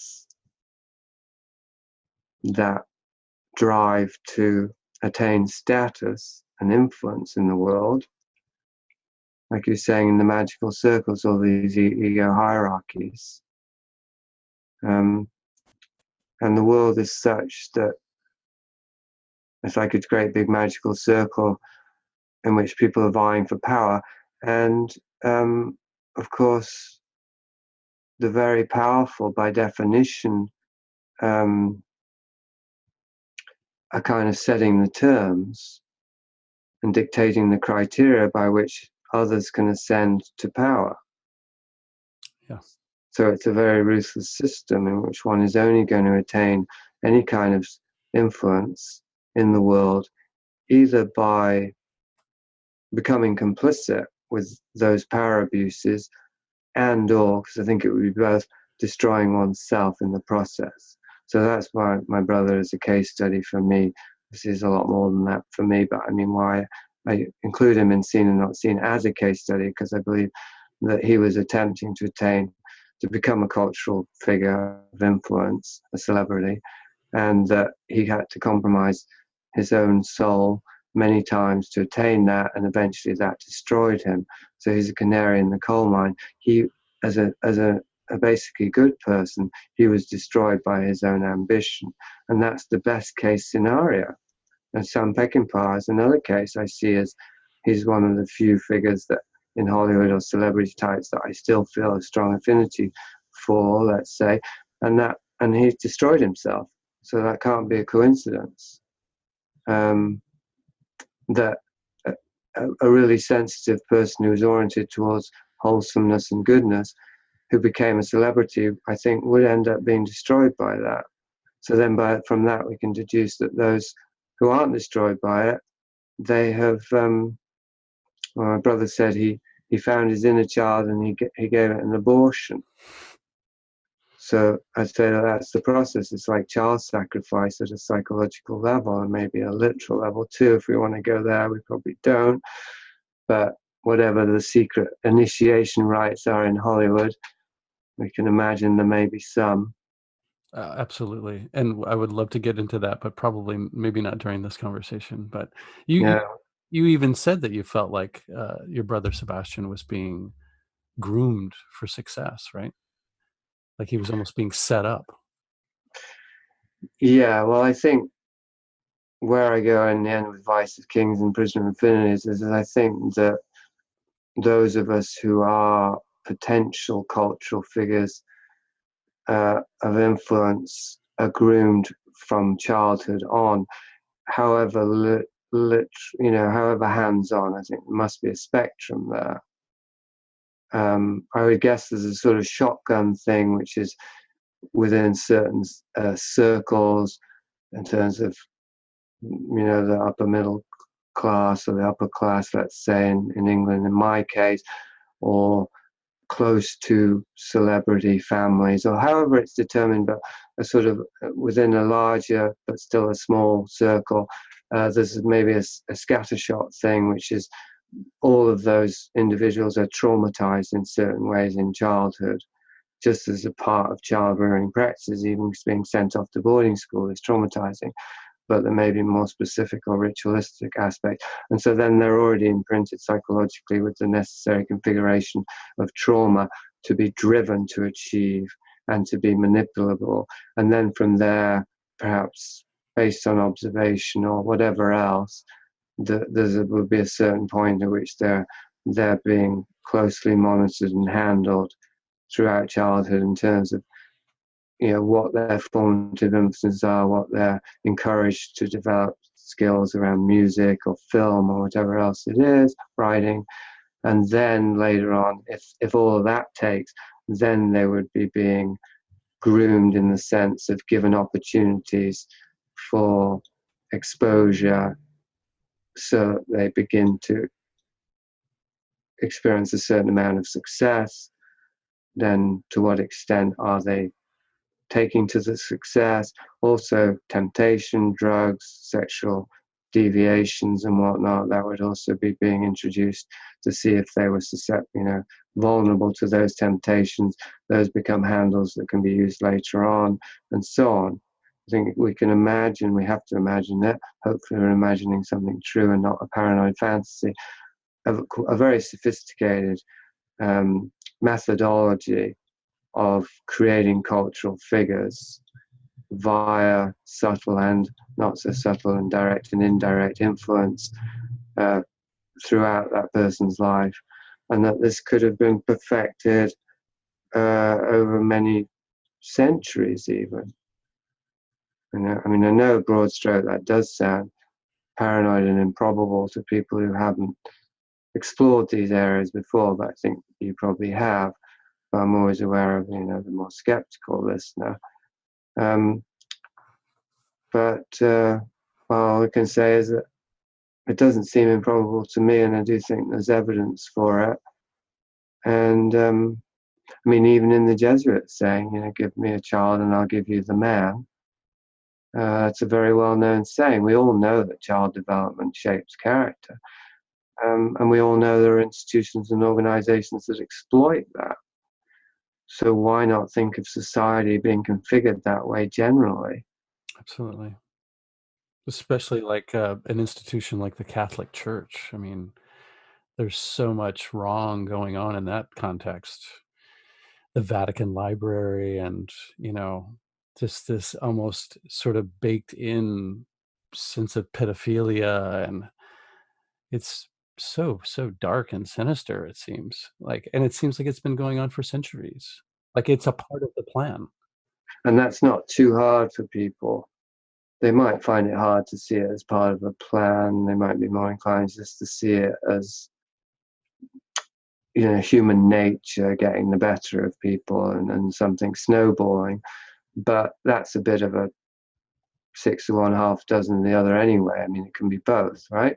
It doesn't mean it doesn't become intentional and organized just because it's lower human nature getting what it wants, kind of thing. Like we know pedophiles, for example, can be very cunning and strategic. It doesn't mean that they're strategically abusing children exactly, but they are using strategy in order to have access to children, right?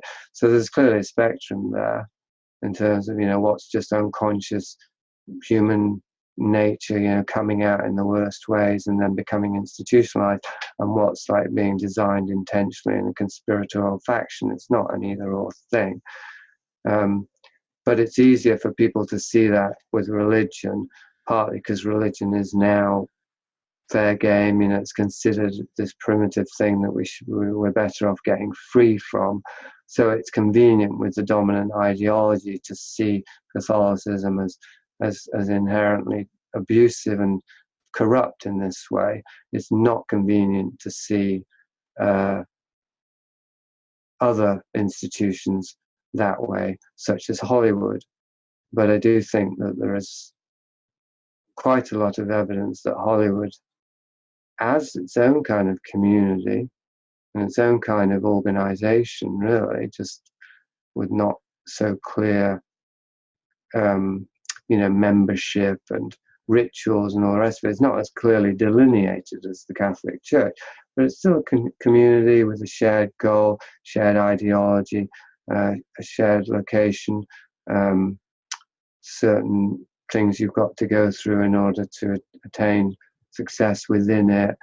And even the way in which, I was listening to reading Bret Easton Ellis's White yesterday, and he talks about this in the podcast too, his frustration with how he can't get actors to say anything negative about anyone.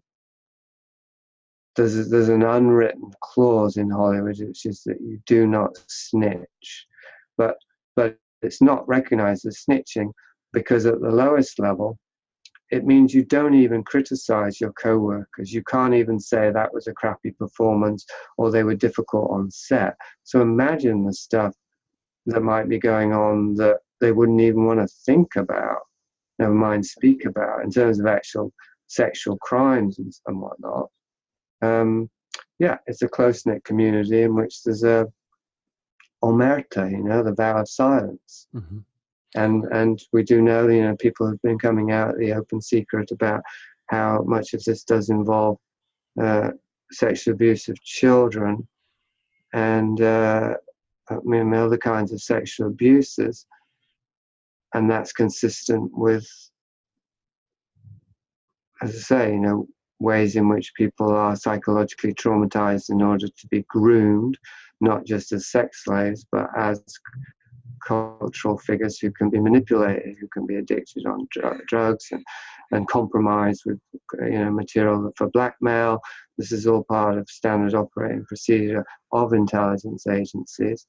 I think if we dig deep enough with Hollywood, we can see quite a lot of evidence that it is kind of configured in that way, as this kind of incestuous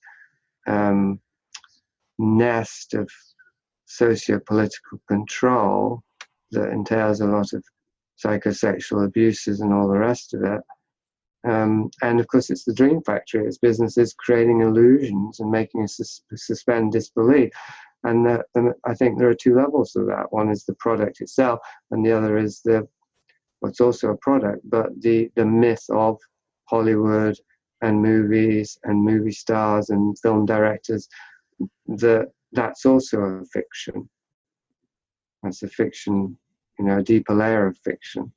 Yeah, there have been some people that have even put forth the proposition that the Me Too movement was sort of created to focus on one more acceptable form of abuse of power, which is men in power against women, usually, and take the focus away from the pedophilia aspect of things, which is a lot more, The roots run much more deeper, and people are less hesitant to come forward because that's much more sinister in the eyes of the wider society. I mean, To they're more hesitant to come forward.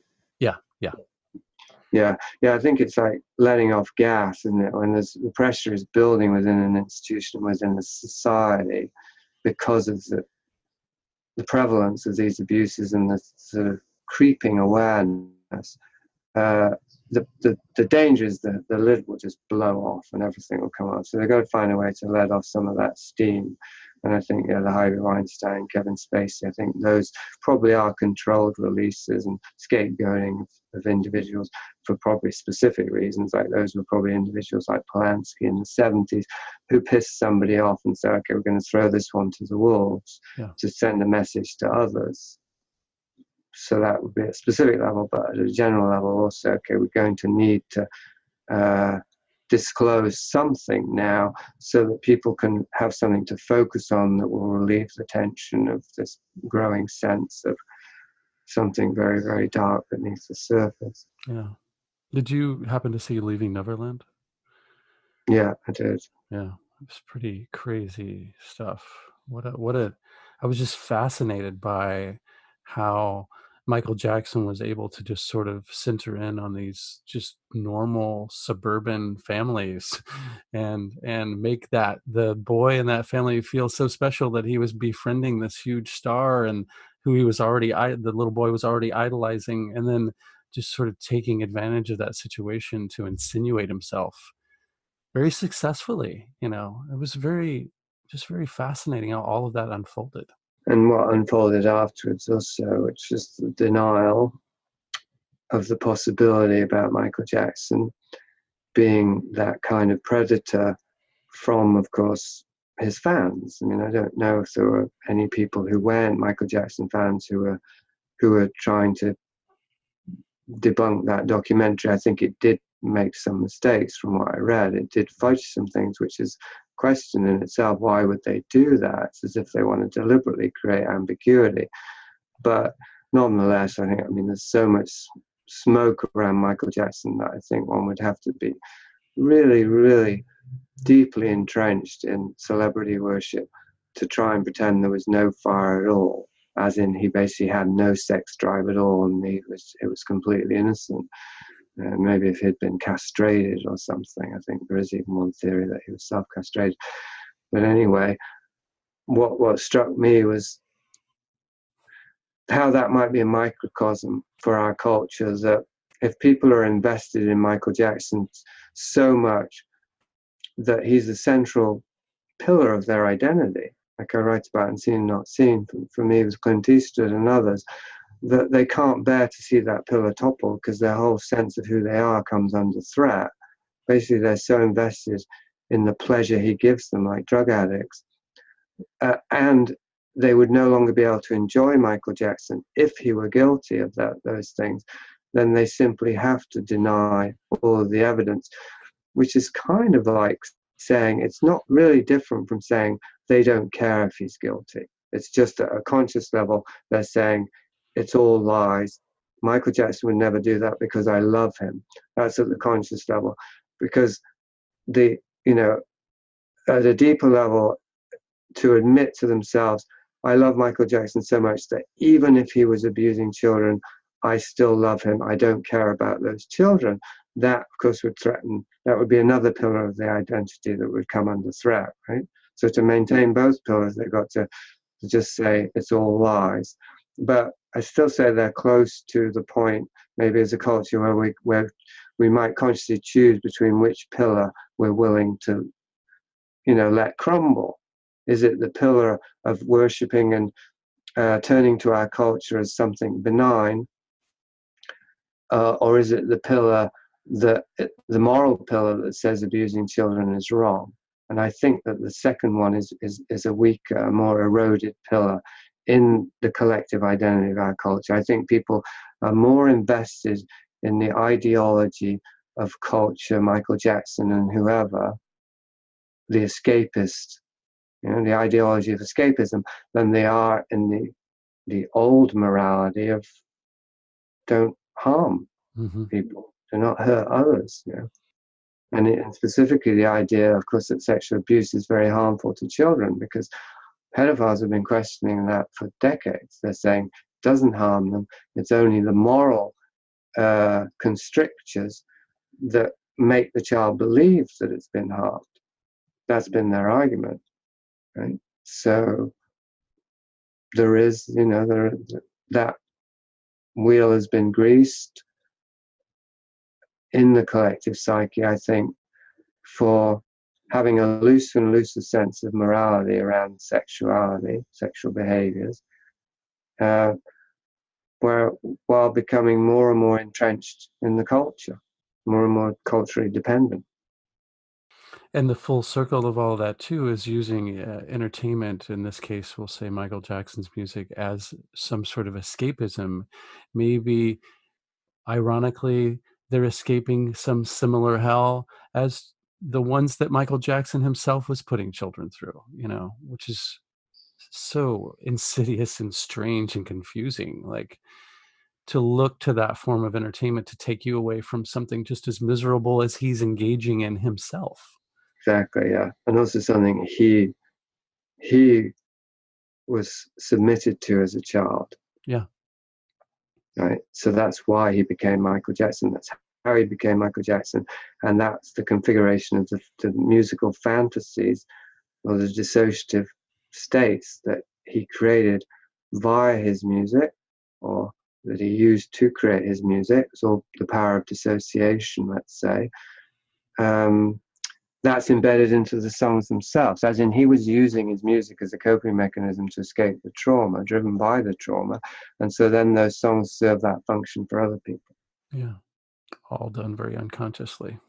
Yeah, that's what makes it powerful. If it were done consciously, it wouldn't work. And I mean, that was my first theory about the CIA and mind control, was that they couldn't create art, so then they had to turn to real art to mind control people. So John Hinckley with Taxi Driver and so on. Because they wanted to brainwash John Hinckley Jr., just say, to shoot Reagan, believing he was doing it for Jodie Foster. So they obsess him with Taxi Driver. They make him over-identify with Travis Bickle so that he'll actually act that out, using a movie as a way to implant somebody with a false identity and a false memory set, let's say, and a false motivation. But I now see it's more subtle than that. Like, I think, yes, to a certain extent, the people who run programs like MKUltra aren't particularly artistically driven, so they do need to use existing art objects as part of their conditioning program. But there's an element there I wasn't aware of, which is that they may not be able to create art, but they can create the artists. Yeah, that's interesting too, as opposed to using some situation that's already charged, like a popular an artist that's already popular. They would instead seed that from an early age and cause that person to be that artist, maybe that later on becomes popular, yet is already a plant of theirs, whether it be unwittingly or wittingly. Yes, well, again, it would be, I mean, the unconscious is the most powerful part. So it's not as, and this is a mistake people make about conspiracy, then they dismiss it. They dismiss the sort of straw man argument that social engineering is about micromanaging every single element of society. It isn't. Like, a large part of it is unconscious, but if you can seed the unconscious with just enough seeds, you can predict more or less how they will grow. Not exactly, but in their general configuration, you can. So, if you traumatize somebody and facilitate them to become an artist, Leonard Cohen is the case study I've looked at most closely. Obviously, you're not dictating the kind of songs or the exact songs he writes, the melodies or the lyrics, but you have shaped, you've created the matrix out of which those songs emerge, like I said with Michael Jackson. Mm-hmm. And then, if you've got him as a working agent, which I think Leonard Cohen may have been, then he's also somewhat consciously working as an agent. I mean, that's kind of a stretch, but I think that's true of something like Clint Eastwood. That's what Pauline Kael pointed about Clint Eastwood, Dirty Harry. He was buddies with Richard Nixon, and Dirty Harry was a Nixonite kind of movie. It was promoting the ideology that Nixon was, ascending to power on. So it's not either or. I mean, Clint Eastwood made a movie that was tailor-made for him and made him a big star. That was the movie that really cemented him as the #1 box office star. But at the same time, he was, he had these other aspirations, which involved his relationship with Nixon and his belief in certain ideological, beliefs and all the rest of it. So the two come together, and it's kind of, I think, I mean, that is something that Kael made me aware of, but it is something that we do tend to just, I don't know if we've become acclimatized to it or ignored it. Like 0-30 was just an obvious case of propaganda, but as far as I know, it wasn't talked about in that way particularly. Mm-hmm. I mean, didn't it even get nominated for Oscars? I think it did. Like a very, very obvious piece of political propaganda, much more so than Dirty Harry. And Dirty Harry did get a little bit of commentary, at least from Pauline Kael, that this is propaganda. It wasn't enough for it to be thought of that now. It's now just gone down in history as, a great crime movie, right? Yeah. But where are we at now, where a movie can be made overtly as propaganda, 0-30, and not even get written about in that way? I think we're so used to that. We're so used to everything being so politicized and propagandic. I don't know what the word would be for that. That we wouldn't even see it anymore. It doesn't even register on our radar. We're so used to being barraged by that idealist. Yeah, well, I think that's my point, if any. I wasn't sure where I was going with that, but it's like the fish in the water or the lobster in the pot doesn't notice it's getting to boiling point because it's so incremental. And yeah, we do. I think it is part of how, so I think of it as the Starship Enterprise of culture, that, because the Starship Enterprise was all this multicultural crew, and they had this prime directive, which was to go and explore and not influence anything. But every time they did, because they didn't even know they were doing it, because they were just bringing the correct ideological values to some backward planet, right? So to them, that wasn't even interference. It was they didn't even think about it. It was, of course, just by being there, they're spreading the virus of their ideology without ever thinking of it even as an ideology, because they believe that they've actually they're enlightened, they've attained, the true. And I think as a culture, and this is why Trump was such a big shock to people in Brexit, because people believed there was a sort of collective delusion, or at least it wasn't collective, that's the point, but there was a bunch of people who believed that it was collectively agreed that we had attained true ideological correctness. And so therefore it's not propaganda. If you believe ideology is truth, then it's not propaganda if you're pushing an ideology, right? Yeah. Because there's no alternative to it. Mm-hmm. If you believe your own party line so much that it becomes, you become puffy chested about it and you're self-righteous, then you've gone obviously past the point of even reflecting on it or questioning it.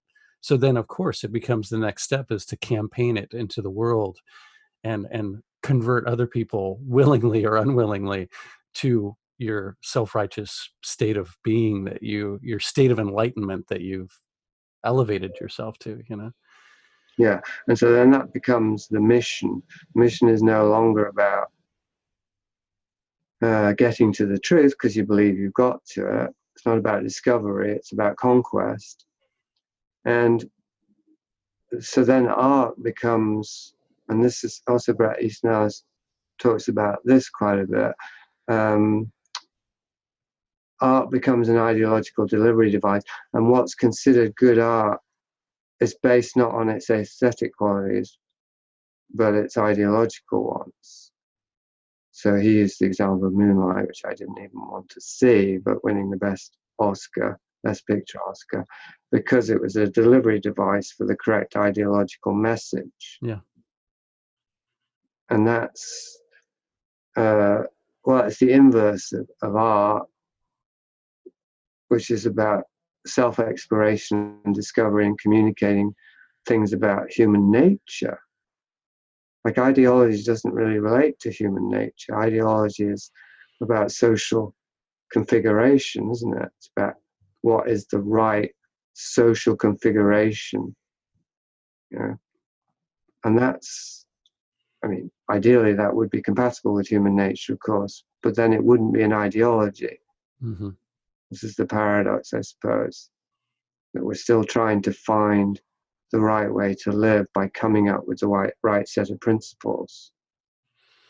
Yeah, and you can't create art that way either. You can't live that way, and you can't create art that way, I don't think. This is my truck with Kubrick, is that he seemed to design his movies intellectually, and so that closed down the possibility of discovering. You know, I want to see an artist exploring his own psyche or her own psyche, to be ideologically correct,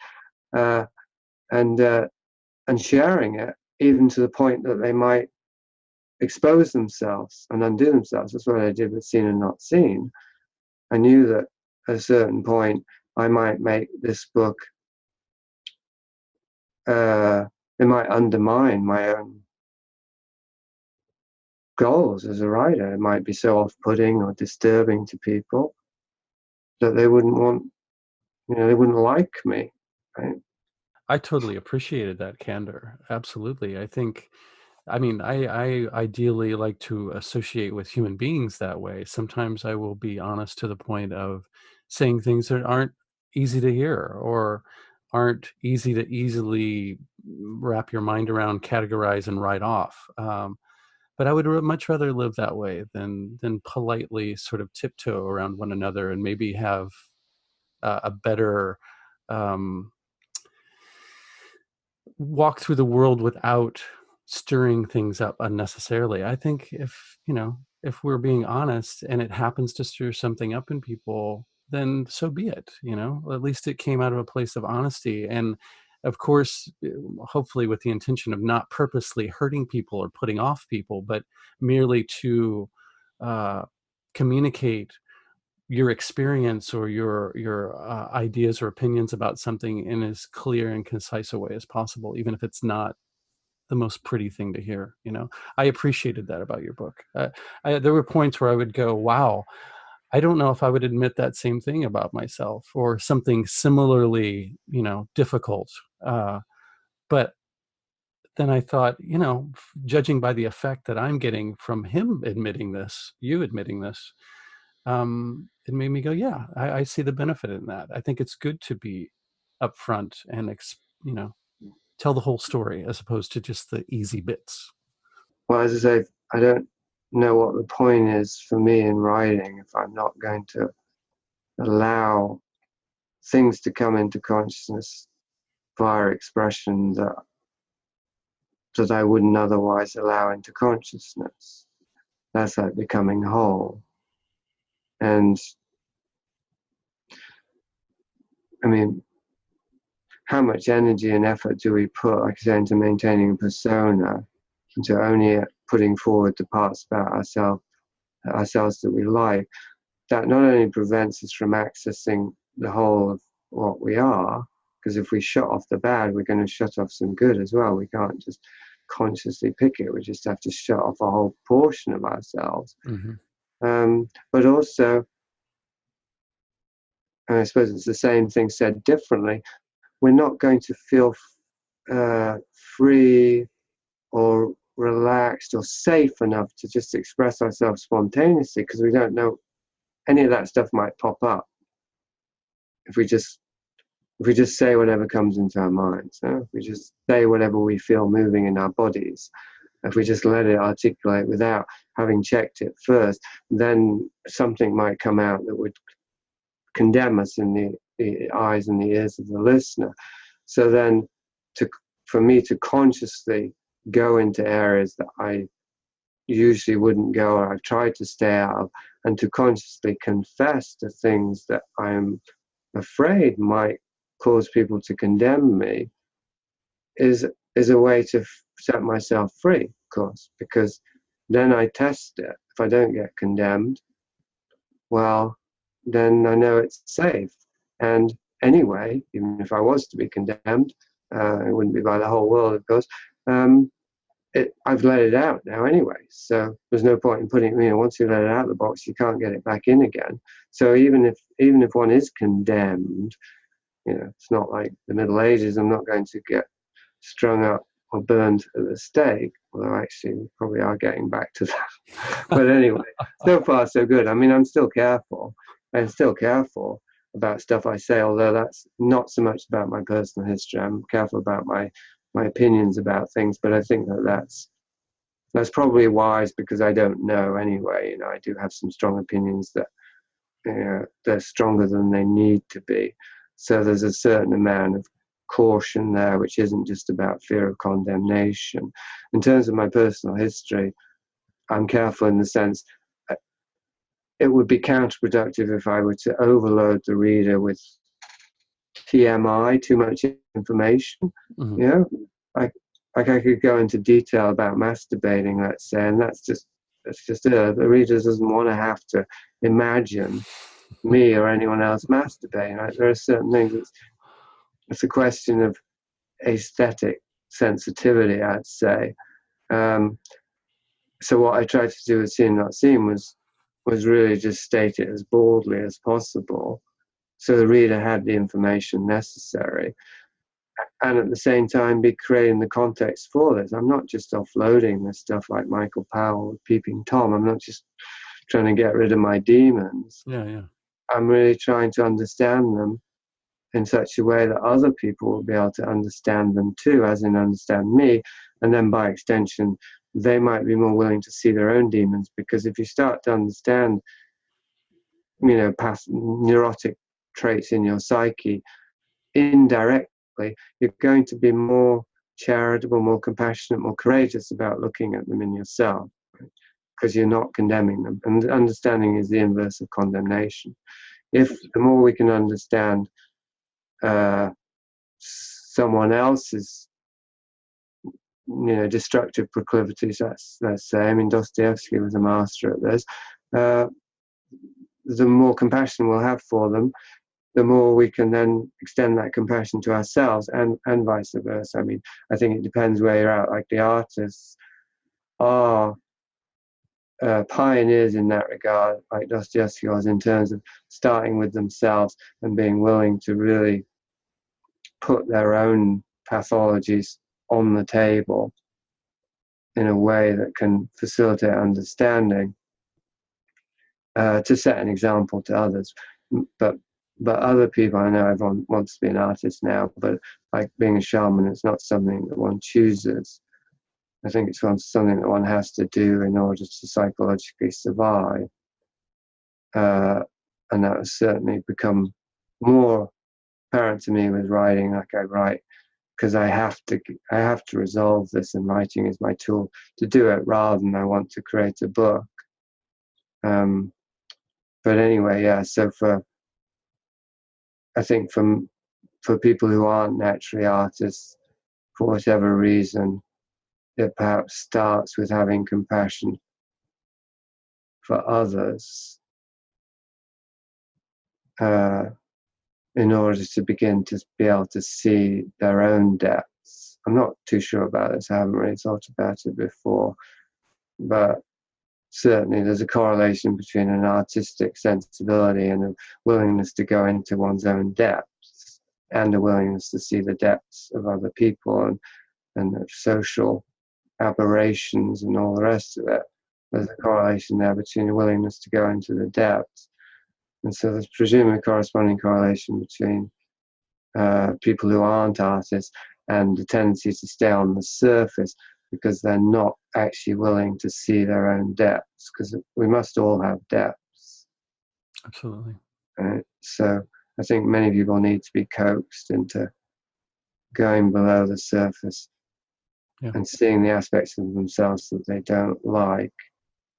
And this is, I think, I suppose, where ideology doesn't have a place in art, because ideology is about just creating a perfect persona. Political correctness, really, aren't we? Like, political correctness is it's like an individual neurosis expanded out to collective, as in, how can we be in such a way that we won't offend anyone and everyone will like us? And then having that concretized till it's almost like an ideological totalitarianism. Like you have to say these words, you have to jump through these hoops. There's only one way to go about it, and we know the way, and you don't. Yeah, that's so backwards, so backwards. And it's about that self-righteousness again, like that wokeness, a term that I loathe, but that awakeness that people who carry that political correct ideology around think that they have arrived at a place, and that it's a place that we all should be in. We should all be on the same page. There's no nuance. Fuck context. Like, it's just ridiculous. It's so simplistic. Only say nice things, only say good things. And that extends to art as well. Like, everyone's an artist, and you've got to praise everyone's art equally. There are even rules on some of these social media now. I mean, obviously Facebook only has like, it doesn't have dislike, but I think it's BuzzFeed, I read yesterday, you're not allowed to say anything negative now. That's one of the rules. Right? So, I started out writing as a critic, as a film critic. Imagine being a film critic and not allowed to say anything negative. Yeah. It's like having your balls cut off. Yeah, exactly. And then saying, get it on. It's like a paid advertisement, except you're not getting paid to do it, Like, why fucking take the time to critique something if you're not allowed to dislike it just as much as like it? Right, so you're getting paid with likes. That's probably how they're getting people to buy into this, because they're getting the dopamine rush of likes. And exactly. That's good. That's the currency now. Have you, speaking of have you dipped into the world of Black Mirror? I've given up on Black Mirror. Every time I watch it, I think, why did I watch it? Oh, there's some gems in there, but you have to dig through them sometimes. I've watched a few that I like, but I find I guess it's a kind of delivery device in a not so obvious way. Like, it's not an obvious ideology. It's not doing the political correct ideology. But I mean, the Twilight Zone did this, and it did it well. The Twilight Zone was also moralizing in a way that was quite quaint. But Black Mirror feels to me, like an example of, I just don't think it's art. I don't think it even approaches art. It's conceptual. They have a theory or a technological thing they want to communicate, and then they build a story around it. And that's building it from the inside out. So every time I watch Black Mirror, almost, I feel like I wish I hadn't watched it. And the reason is I feel like I was just lectured to, really. That was a lecture. That wasn't entertainment, and it definitely wasn't art. It was a polemic. And I already know that technology is creepy, and it's a lot worse than Black Mirror. Fuck, I mean, well, there are a few that get really scary, but they're still kind of two-dimensional. And of course, watching Black Mirror, this is the weird conundrum, and sometimes this is in good art, that it is the thing that it's warning us against. Yeah, sure. Right? The delivery method. Okay. Sucked into a technological toy puzzle set. Yeah. Feeling like we're gaining something, but actually we're just giving it our time. So that I found was a bit queasy as well. That sort of, sometimes I like that. Like, I like Natural Born Killers, because it was basically saying you shouldn't be watching this because it's actually eating your soul. Yeah, in no uncertain terms. The reason I brought Black Mirror up is I was referring to the social credits episode. That was a good one. I'll give you that. I mean, it was a good story, and it was compelling, and it's true. It's really true that that's something so insidious. Yeah, and it's They're doing something like that in China now, aren't they? Yeah, Yeah. extending to the Internet of Things, the Internet of People next, or Yes. human things. Yes. The Internet of Souls. Right. Well, Yeah. So yeah, we've gone all over the map today. thank you so much for being generous with your time. Yeah, you're welcome. Thanks for the invite, Chris. Well, have a good rest of your day, sir. You too. And we'll be in touch. Bye, Chris. All right. See you, Jason. Well, that sincerely was a lovely conversation. I really, really enjoyed that.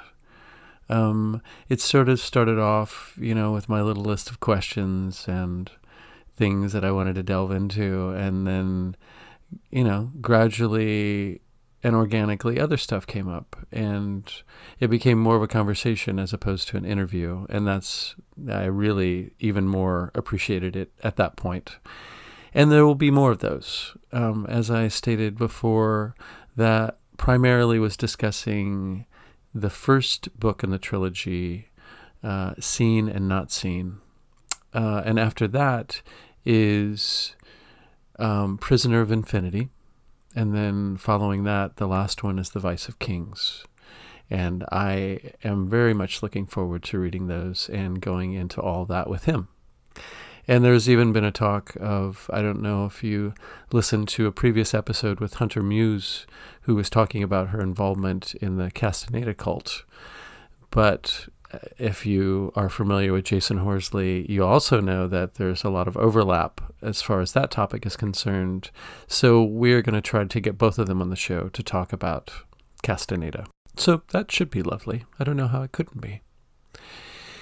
So yeah, make sure to, when this podcast actually has a home, the website should be done in mid-July, I've been told, and that's approaching quickly. It will be at www.themeltpodcast.com. All the episodes will be there. Links to my Patreon page, www.patreon.com/themeltpodcast. And everything you need to know about the guests, links, and all of that stuff, where you can do more research into the people's work at your heart's content. All right. I hope you enjoyed this episode. I like that it was not confined to an hour and 15 minutes. I would prefer to have more long conversations like that. So, yeah, look for, if Jason's up for it, more long-form conversations between the two of us. All right. I hope all of you are well. Until next time, take care.